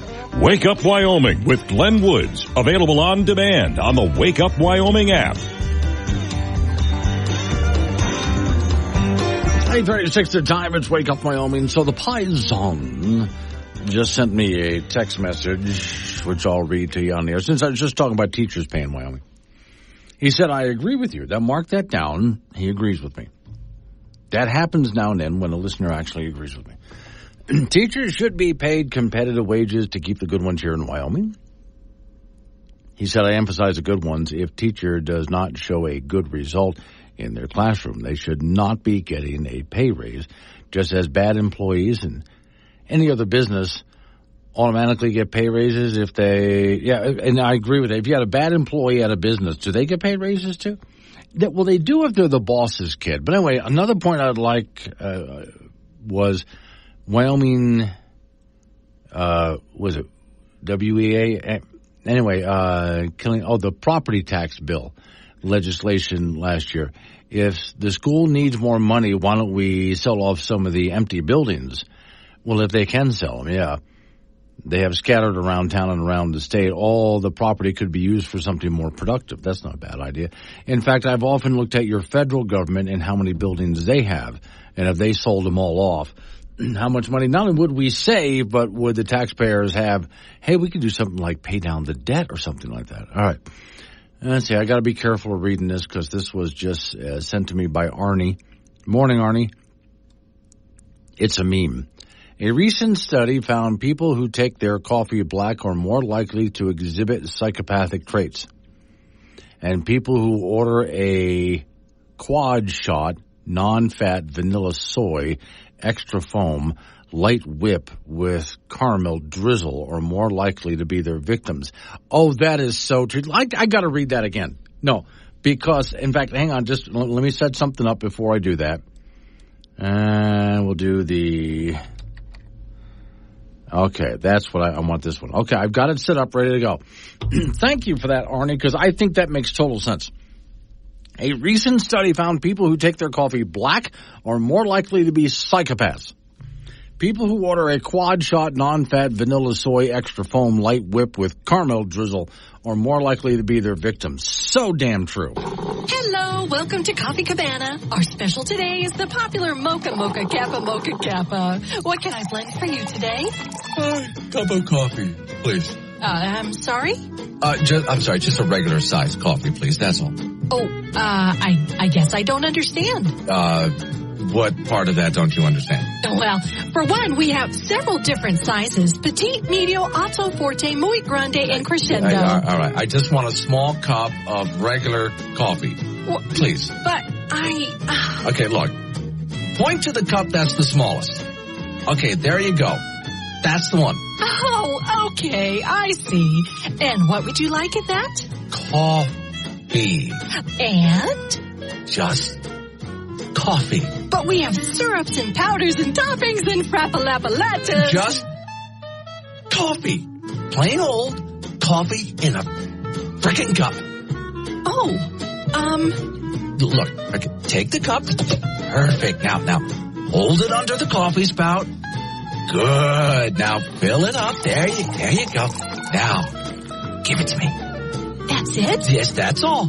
Well, how odd. Yeah, whatever. How much? $6.50, sir. Sorry? $6.50. How is this little cup of coffee more expensive than a gallon of gasoline in my car? I didn't even add any frappa, lappa, mocha, crap or whatever to it. Well, sir, the beans are dried on solar panels. Never mind. And then we use wind power generate. But we're green. Look, I'll give you $20 if you don't say another word. But nope. Dot. There you go. Good girl. Might I suggest trading that for a decaf? Now, I got a question before I pick up this next phone call. Anyone have any idea where the hell Slater, Wyoming is? Didn't think so. Catherine, where are you located? Slater, Wyoming. Yes. Okay. Well, that would be above Chugwater on that nice big plateau, which is a beautiful area, and folks need to go up there when the sunflowers are in bloom. I have been up there, but I haven't been toward your section yet. But then you sent me a note this morning offering pie. Yes. I thought you would be interested, so I'm glad that you are. It's our annual Soup and Pie Bingo Night, which is coming up on October 19th, so that's less than 2 weeks away. It's a Saturday at 5 p.m. Okay. Now, let's real quick. So this is going to be at night. What time is this event going to be held? Because you know the weird hours I keep. Right. It's 5 p.m., so that's probably, very late for you. That probably is, yeah. But still, there's pie, and it's homemade pie. So this all the ladies. First of all, for those who don't know, Slater, Wyoming used to be a bit of a bigger community. When I checked it out this morning, I think are there 50 people around there? Is that still the case? Well, I think when I checked 2 years ago, I think it was about 75 people in a 75 square mile radius area. So it's about one person per square mile. Okay. But now, I don't know. Again, you get to the top of the plateau there, you drive out to where there used to be, anyway, a little bit of a town. But okay. But there's still some things up and running. What do they find when they get up there? Well, if they drive down, there's a little... So you kind of go up a hill and then you go down along Slater Road. There's a little valley and there's a lot of trees and a creek, and you'll see the Slater Hall. The Slater Women's Club has been meeting in that hall continuously since the 30s. And it's just a social club, but we do the upkeep of the hall, and there's also the little schoolhouse, little one-room schoolhouse, which is absolutely adorable inside. It's got the desks and the old books and everything else, so... It's a really neat little community. And, of course, we've got, ranchers and farmers and all of us that, live there. Right. So what you do to get there, for those who don't know, it depends on which side of the big plateau you're coming from. But let's assume you're on I-25, and there's that road that goes up behind Chugwater, which is a nice little windy road up. And then you just drive across and look on your left until you see the Slater Road sign, right? Yeah, you could do that. You could come up via Chugwater and Lone Tree Road and then take Pioneer up until you hit Slater, or you could just take exit 65, which is the Slater exit from I-25. Mm-hmm. So I haven't tried that one yet. No, I haven't tried the Slater exit yet. Now, do I need to be careful to not blink or I'll miss it? Sort of. Yeah, okay. Just it's very, it's when you come down into that valley, you definitely notice, something is here, because there's a bunch of trees and you see the building, the big building, which would be the hall. But there used to be quite a few other buildings, and I'm not old enough to remember all those, but I do know. I have talked to some people who remember them. Yeah, there's a thriving little community up there at one point. And there's still quite a few ranchers and so on up there. The story that I posted this morning on the Wake Up Wyoming site, did you see that in the video that I put with it? I did. Yeah, I did. I really appreciated that. I thought it was, that I liked the, I liked the, where the heck is it? Yes, I appreciated that. Well, now, so I do think I like exploring, and you and I have been talking for quite a while about going out there with my friend Tim, so he can take pictures of the area. And again, this entire event is to help raise money for the things that you need to keep going in your town. So the bingo is one of them. Is that what you said? Yeah, so on this particular event, all the ladies who are part of the club bring homemade soup and pie, and we have a bingo night. So we have a bingo caller up on the stage. We spend quite a bit of time on the bingo. It's really fun. People can buy bingo cards. I believe it's $1 a card. And then you can play as many bingo cards as you like. There are children all the way up to seniors, and everybody has a really good time with that. And then there's a jar with donations for the upkeep of the hall. And that goes to, the hall itself is in pretty good shape, but we're having to replace a window, coming up here. And the windows in the schoolhouse are real, original wood windows. So those are having to be rebuilt. So there's stuff like that. The ravages of time have to be, dealt with.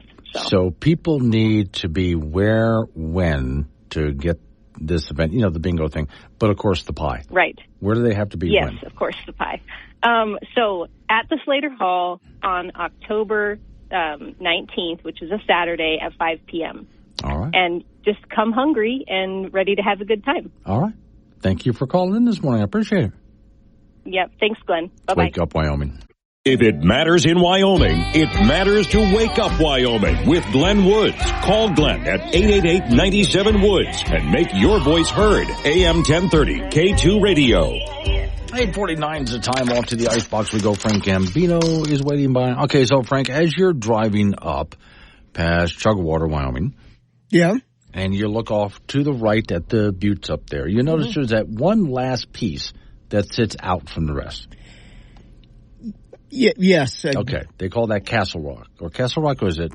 Chimney Rock. Chimney Rock. Yeah, and it's just detached from the very end as you're heading north. You see it on your right. Okay.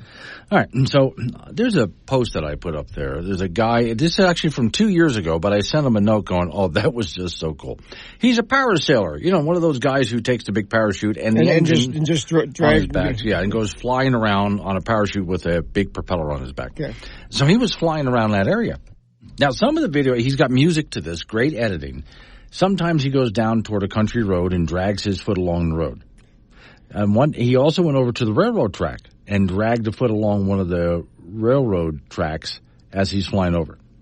Oh, okay. He did that to some water, too. Then he went up to that piece that's sticking out at the end and flew around it a few times. Really? Yeah. Now, I was wondering, is he going to land on it? But I realized at the top, it's not as big as you might think. It's actually kind of a thin piece. And if he did land up there, then he's going to have trouble, even though he can take off in a very short distance, sort of restarting himself. But he flew around, and there's more. That's not the only piece I found out that sticks out like that. There's other ones that do. But just from the angle you're looking at, you really can't tell. But they're bigger. And he flew around those, too. I wouldn't do that. No, I don't think you should, Frank. You would die. No. You would die. But this guy, if you want to see an amazing video, great music, great editing, and he even flew over a body of water and dragged his foot through that and took off again. What a great time. I mean, really. He's living a better life than we are, that's for sure. College football, the Wyoming Cowboys will play again on Saturday in Laramie. They'll host San Diego State. Both coming off that bye week, so they're 1-0 in Mountain West Conference play and 1-4 overall. After a win over the Air Force a couple of weeks ago, UW is still battling a lot of injuries. Safeties Wyatt Eckler and Isaac White will both miss the game due to being hurt. Also on defense, Devon Harris, who plays on the line of scrimmage, could return this week after missing 4 games with an elbow injury. Safety and Cheyenne native Andrew Johnson will be back after a thumb injury. And the Cowboys are also down a couple of offensive linemen, Jack Walsh and Nate Geiger, and neither will play on Saturday. Running back Harrison Whaley is out with a knee injury. Running back DJ Jones is not with the team as he has to deal with some personal issues. San Diego State is 2-3. The Aztecs are favored by 1.5 in this game, which will start at 1:30 from War Memorial Stadium in Laramie. We'll have that for you on K2 Radio in Casper and KOWB in Laramie. In the NFL, some former Wyoming Cowboys in action over the weekend. A Casper native and Cincinnati linebacker Logan Wilson with 9 tackles in the Bengals' 41-38 loss to Baltimore. The Bengals are 1-4 and 0-3 at home and allowed 520 yards of offense in that game. Josh Allen, the quarterback for the Buffalo Bills, had a brutal game. 9 of 30 for 131 yards and a TD pass in the Bills' 23-20 loss to Houston. He also had 54 yards rushing. The Bills are 3-2 on the year.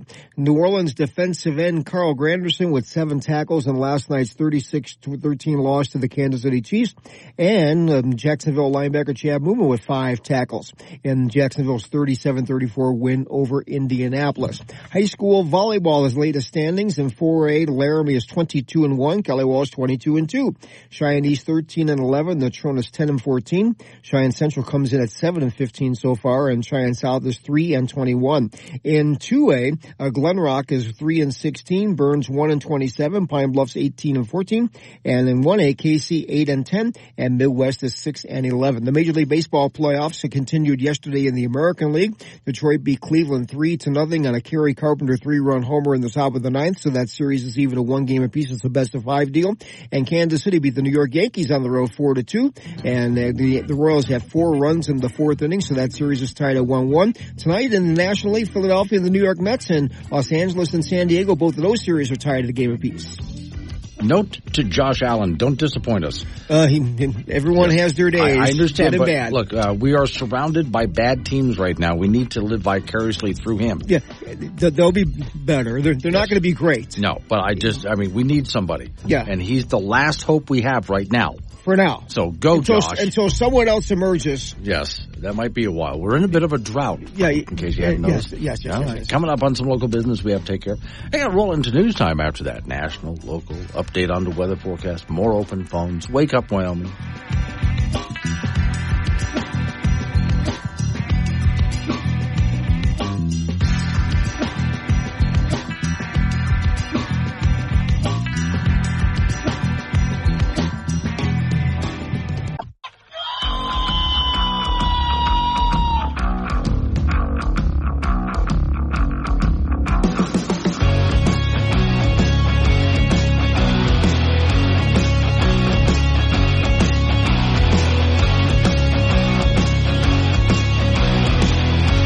9:06 the time. It's Wake Up Wyoming. It is a Tuesday. Today's show is sponsored by Roadkill Frozen Dinners.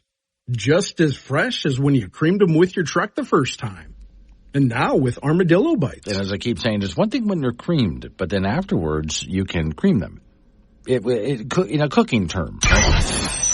Warning, this show contains reference to guns, liberty, limited government, low taxation, the cult of climate change, free thinking, cigar smoking, short people, rubber chickens, Karen's bureaucracy, liberal buzzwords, tour runs, traffic, toilets, terrible jokes, and more.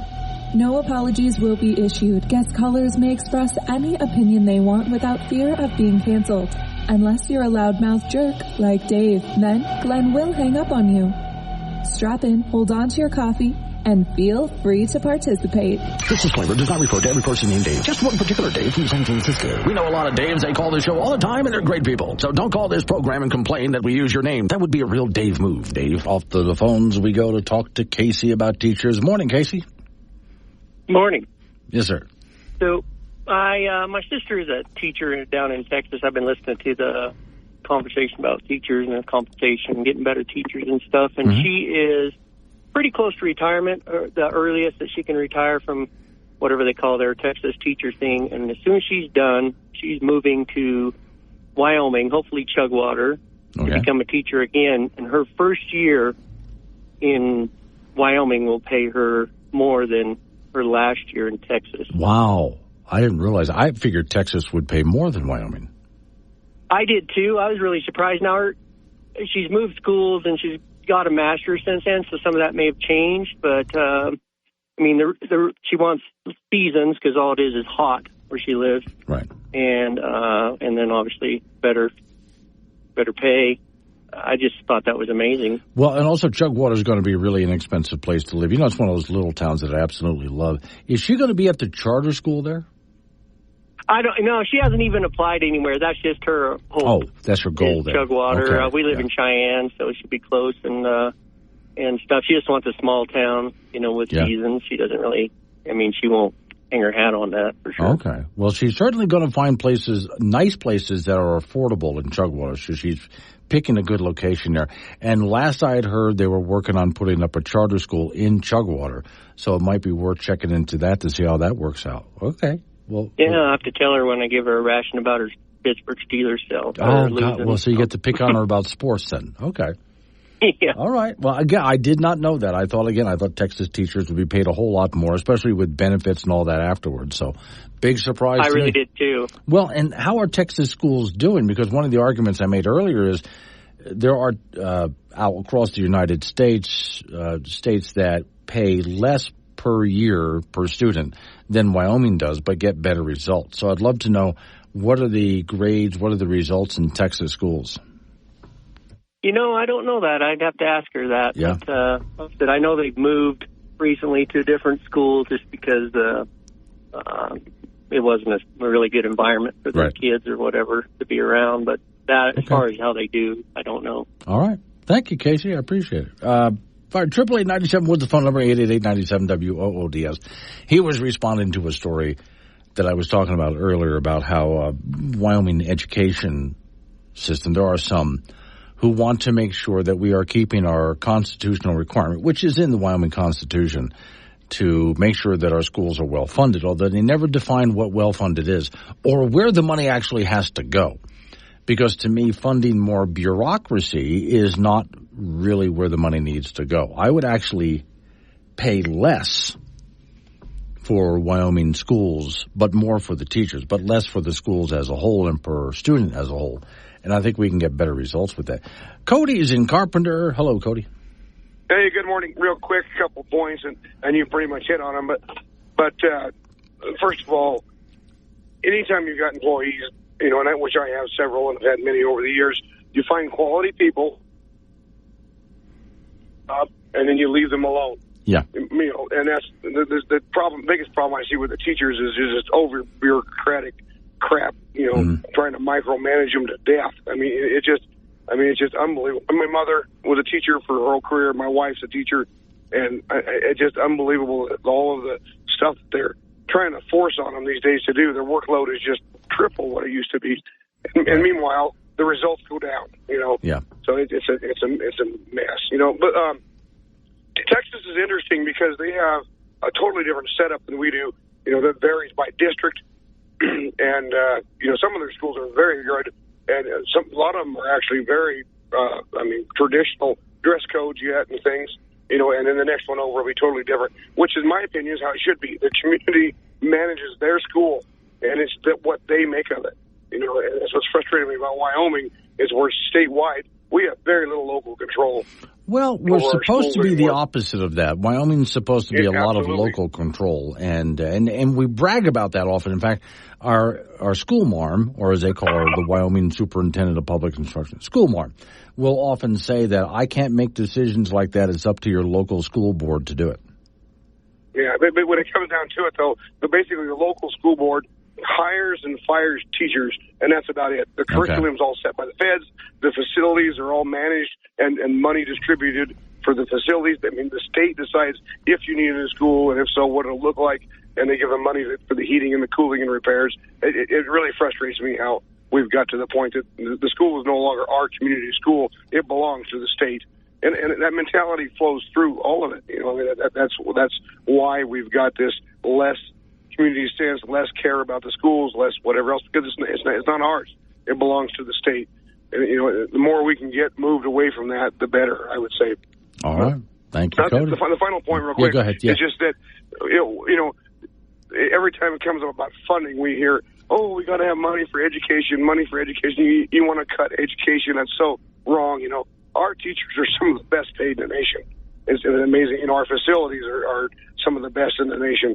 If you start looking at the neighboring states, we have, unbelievable. I mean, there are a lot of teachers, like the fellow out of Texas just called in there, that want to come to Wyoming to teach because it pays better. We've got more facilities. So funding is not the problem. Right. But if you look at the number of administrators per teachers we have, it's disgusting. All right. Anyway, thanks for the discussion. Sure. Absolutely appreciate it. So, yeah, again, it's just a discussion about funding for Wyoming schools that's come up again. And I will not have a problem at all, because part of that discussion was making sure our teachers are paid in a competitive way. And I am all for that. Because it's difficult to get teachers to Wyoming, someone who wants to live out in some really rural area, who will pick up everything, move cross country, settle here, stay here. And there's a big thing, stay here, when other states might be offering them, dangling in front of them a whole lot more. But also that comes into the part of the conversation about what is proper funding for a school, because bureaucracy is not going to translate into the classroom. In fact, it often hinders it. And we're often really too top-heavy. Building nice, new, shiny, state-of-the-art buildings does nothing to do with the result that you're going to get out of the school. I've seen, as I explained earlier, I've seen parents homeschooling their kids out of the kitchen that got better results than a expensive public school. So it's not a matter of just throwing money at the problem or throwing money at bureaucracy. RJ in Chugwater. Hello, RJ. Chugwater Charter School is up and running. Okay, good. All I knew that was they were going to do this, RJ, but I didn't know where they were on it. But up and running, good. So this woman who wants to move up from Texas and move to Chugwater, good decision. If she wants a job as a teacher, she ought to apply right there. Not bad.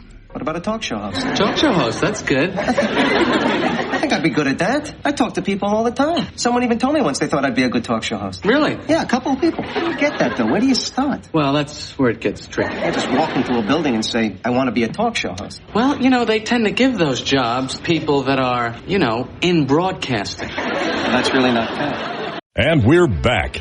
Sorry, we were busy tricking pescatarians into eating Rocky Mountain oysters. Wake Up Wyoming with Glenn Woods.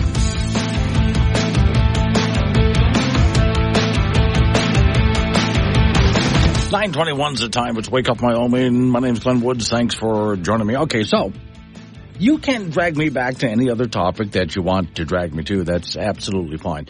888-97-WOODS, the phone number, 888-97-WOODS.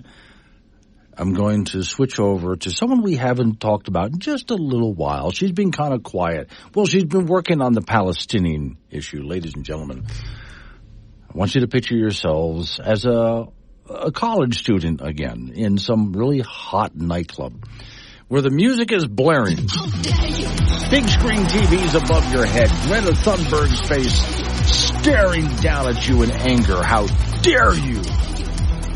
Don't you know you're killing the planet? But this is what they dance to these days, I guess. I don't know. How dare you? So the latest is, this is the failure of all sorts of proposed energy that's not happening. A lot of the promises being made about saving the planet, going carbon neutral, or even carbon negative aren't happening. European agency company BP has abandoned its pledge to cut oil and gas production by 2030. Really? Greta's going to be pissed as the firm aims to shore up investor confidence and a slide in its price as well. BP unveiled plans back in 2020 to reduce oil and gas output by 40% by 2030. before dialing it back to 25% in February of 2023. Now, in an attempt to regain trust with investors, they've dropped the target altogether. Okay, let's back up. Well, we will cut our production of oil by 40% by 2030. Oh, okay, by 25%, that'll do. Never mind, we're not going to do that because they need to stay in business.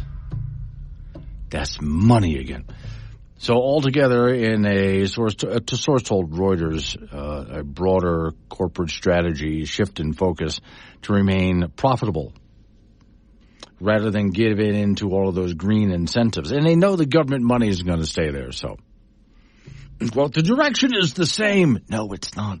But we're going to deliver as a simpler, more focused, higher value company, said BP. While the company has already dropped its goal in practice, the strategy shift is not expected to be formally announced until an investor meeting, which is coming soon.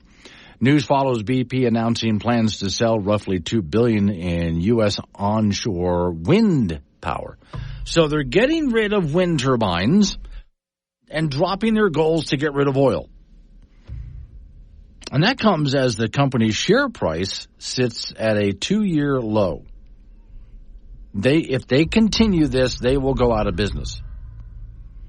It also coincides with a strategy with rival Shell, which rejects further cuts in production before the CEO described lowering oil output as incredibly dangerous and irresponsible. BP also has shifted gears in oil exploration, engaging in negotiations. Oh, as I read all of this, I have told you guys before that when it comes to coal, gas, and oil, worldwide, we are using more than ever before, not less, which is not something that the pseudo-environmentalists want you to know. Wild Gun and Laramie. Morning, Wild Gun. Wild Gun and Laramie, your sports announcer should not be so hard on Josh Allen and Wyoming Cowboys. Bills' best 2 receivers and running back and linemen out there with injuries. Cowboys have 9 starters out with injuries and have a rookie and a quarterback. I'll go ahead and mention that to them. And I am right in Evansville. Hello. Local school districts get a block grant and the local board decides how to spend it. Maximum and local control. That's what I was thinking, that we had more local control than what I was hearing, but okay. The district sets a variety of policies and hires and fires personnel and decides how many administration employees and maximum local control. And building new facilities because the Wyoming Supreme Court mandated the school boards matter. Well, okay. Now, the problem that we're having, though, and I do agree that I think we do have more local control than what Cody was saying, but still, though, so much of the money that we spend in the state of Wyoming, has been my experience, has been making us too top-heavy. As an example, I've talked to several of our Wyoming school boards at the state level and asked, do you think we're too top-heavy? And they've all said yes. At the same time, my experience has been, and they're talking administratively, I've gone to places like, if you go to the town of Shoshone, with all due respect to the people there, there's not much to that town. All right, there really is not much to that town.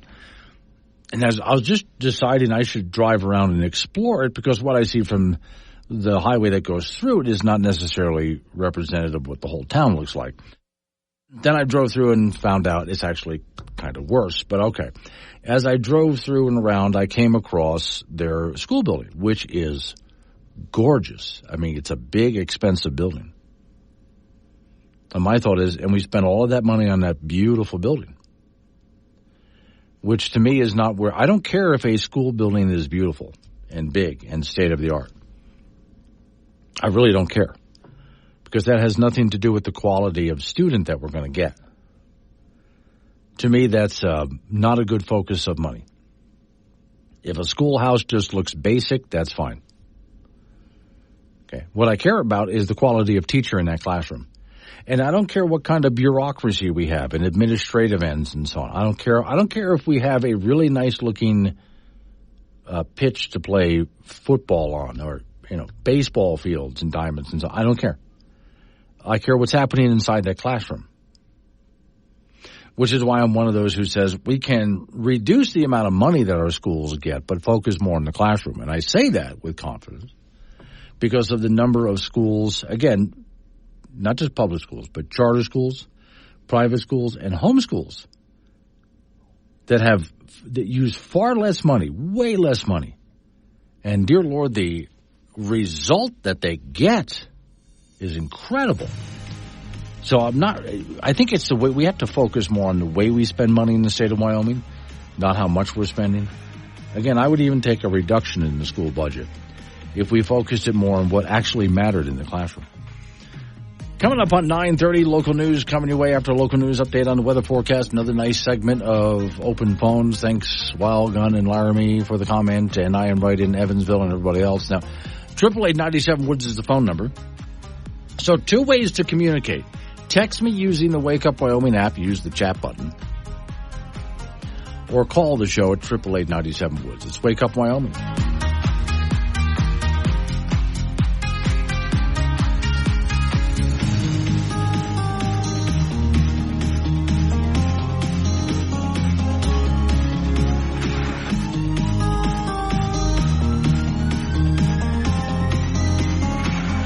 It's Wake Up Wyoming with Glenn Woods on AM 1030 K2 Radio. Join the show at 888-97-WOODS.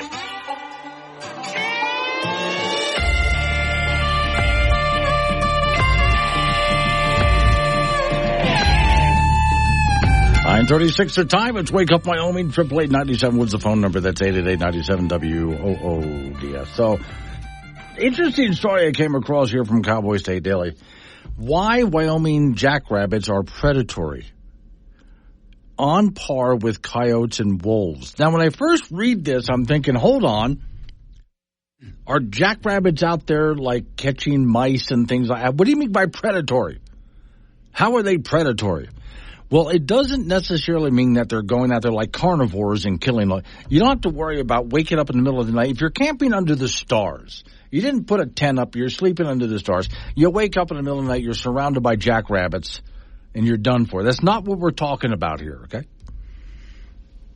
Story says the classification of jackrabbits in Wyoming as predatory animals, the same classification as coyotes and wolves in most of the state, might cause to do a double take, which it is with me.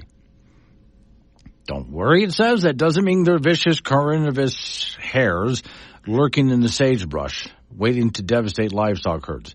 Instead, in this classification, predatory is an essential catch-all classification for animals that might become a threat or a nuisance, like Democrats.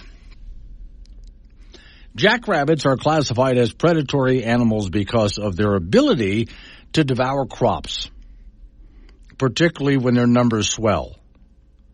They share that predatory nuance with the porcupine, raccoons, skunks, and even stray cats.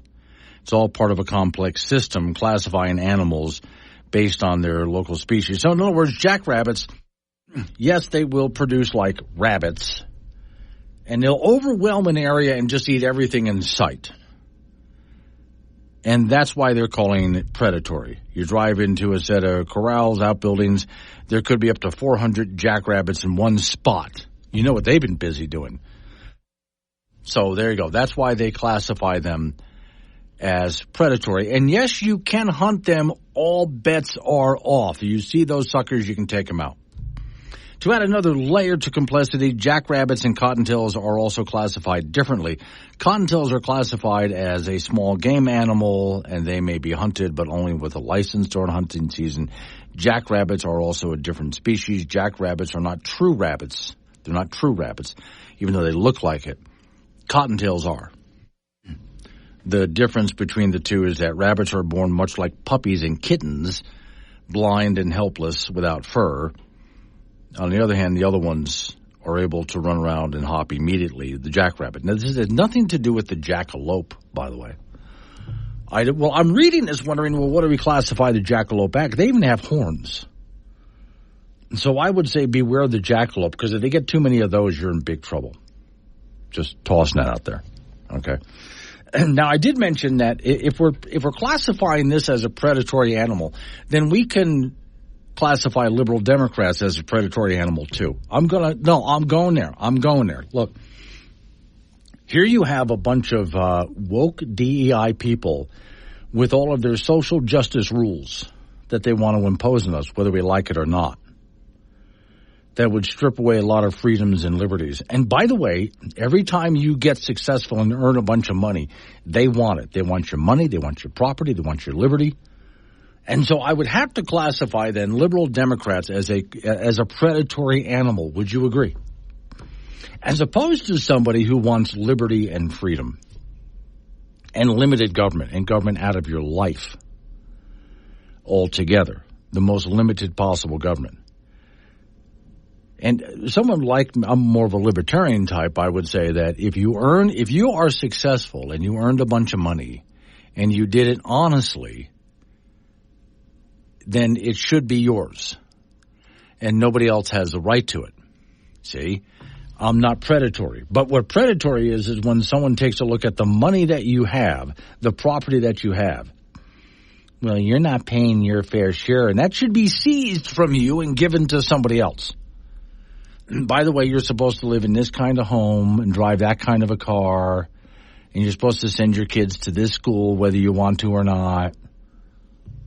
And here again, they talk about the American dream. Until you become successful, then all of a sudden you're a bad person because you got successful, you got rich. I would call that a predator. You will get your vaccine. You will wear your mask. See what I mean? You will get universal health care whether you want it, government-run health care whether you want it or not. That's predatory. It is none of your business what I think, what I feel, and no, I'm not going to use your pronouns because trying to force me to do so would be a predatory thing, right? As opposed to more of what I am, more of the libertarian perspective, it's none of your business. Just stay away from me. Get out of my life. Mind your own business. As long as I'm not murdering, stealing, things like that, it's none of your business what I do. And if I work really hard and become rich and successful, as long as I did it honestly, congratulations to me, and I get to keep what I earned. That's not predatory. You see the difference between the two. So as we're talking about, and I never thought about this, a jackrabbit is considered a predatory animal. If a jackrabbit is considered a predatory animal, then so is a jackwagon. Older people out there understand why that was funny. It's Wake Up Wyoming. Take Glenn anywhere with the Wake Up Wyoming mobile app. Wake Up Wyoming with Glenn Woods on AM 1030 K2 Radio.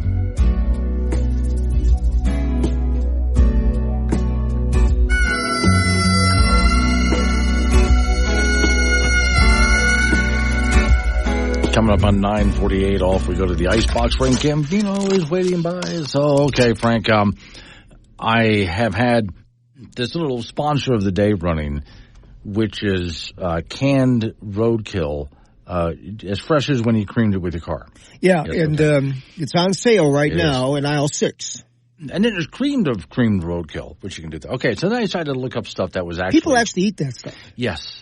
Yeah, like we've talked about before, there's an app for that in Wyoming. If you kill something, you can check with the state to make sure you should scrape it or not. But it's legally roadkill in Wyoming. All right, now, here is a can, this is true, called Hunk of Beef. Hunk of beef. There you go. That's what's in the can, Frank. You open up the can. It's a hunk of beef. Hunk of beef. Another one is 100% duck. What else would it be? I guess it's a duck. What gets me, though, is they shouldn't do this. There's a cartoon duck on the cover of the can, and it's really cute. Oh. Yeah, why do that? Like rubber ducky? Okay. But it's actually roadkill rubber ducky. Right. And we've talked about this before. Thanksgiving dinner in a can. I can't imagine. It's every part of the meal. All from your turkey to your stuffing to your potatoes to your greens, all the way. The last part is all stuffed in one can, pumpkin pie at the bottom. Okay, that's okay.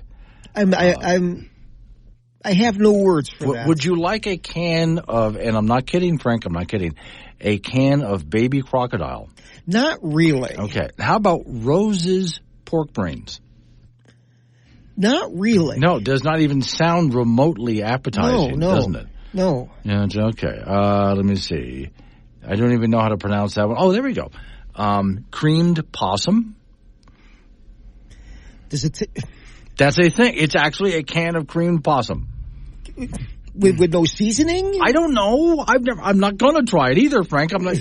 I mean, you can't just have that plain. Now, this one makes sense. Put some A1 on there or something. This is great marketing. It's a can of beans, but it's called Gone Fishing Dinner. Gone fishing. Because you didn't catch anything. Right. So, okay. Yeah, okay. Let me see. I think we'd rather go hungry. I think so, too. There's some here that okay. This looks like a can of tuna fish, but it says, and I'm not sure how to, Snickers. And it's actually the logo for Snickers, and it's, okay. Snickers. Hormel's tamales in a can. Have you seen those? I've seen those. No, Hormel's is a chili company. Yes, but it's actually tamales in a can. Tamales in a can. Yeah. Okay. Tamales in a can. And did they just smash it in there? I don't know how they do have one here. It is a joke thing, and you can see it in my studio, Frank. It is a can of unicorn meat. Yes, I saw that. Okay, there you go. It's gross. College football, the Wyoming Cowboys will take on San Diego State on Saturday as they resume play after their bye week. The Pokes are 1-4 overall, 1-0 in Mountain West play.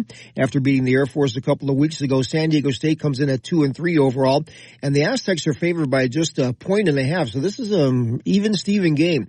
UW, however, is still battling the injury bug. Safeties Wyatt Eckler and Isaac White will both miss the game, being hurt. Also on defense, Devon Harris, who plays on the line of scrimmage, could return this week after missing 4 games with an elbow injury. Safety and Cheyenne native Andrew Johnson will be back after a thumb injury. On the offensive line, Cowboys are still down 2. Jack Walsh and Nate Geiger will not play on Saturday. Running back Harrison Whaley still out with that knee injury, and running back DJ Jones is not with the team to deal with personal issues.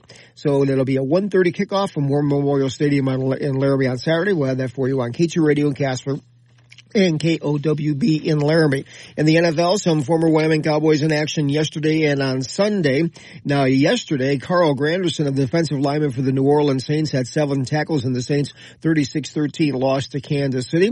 Casper native Logan Wilson had 9 tackles in Cincinnati in their 41-38 loss to Baltimore. The Bengals are 1-4, and they allowed the Ravens to pile up 520 yards of offense.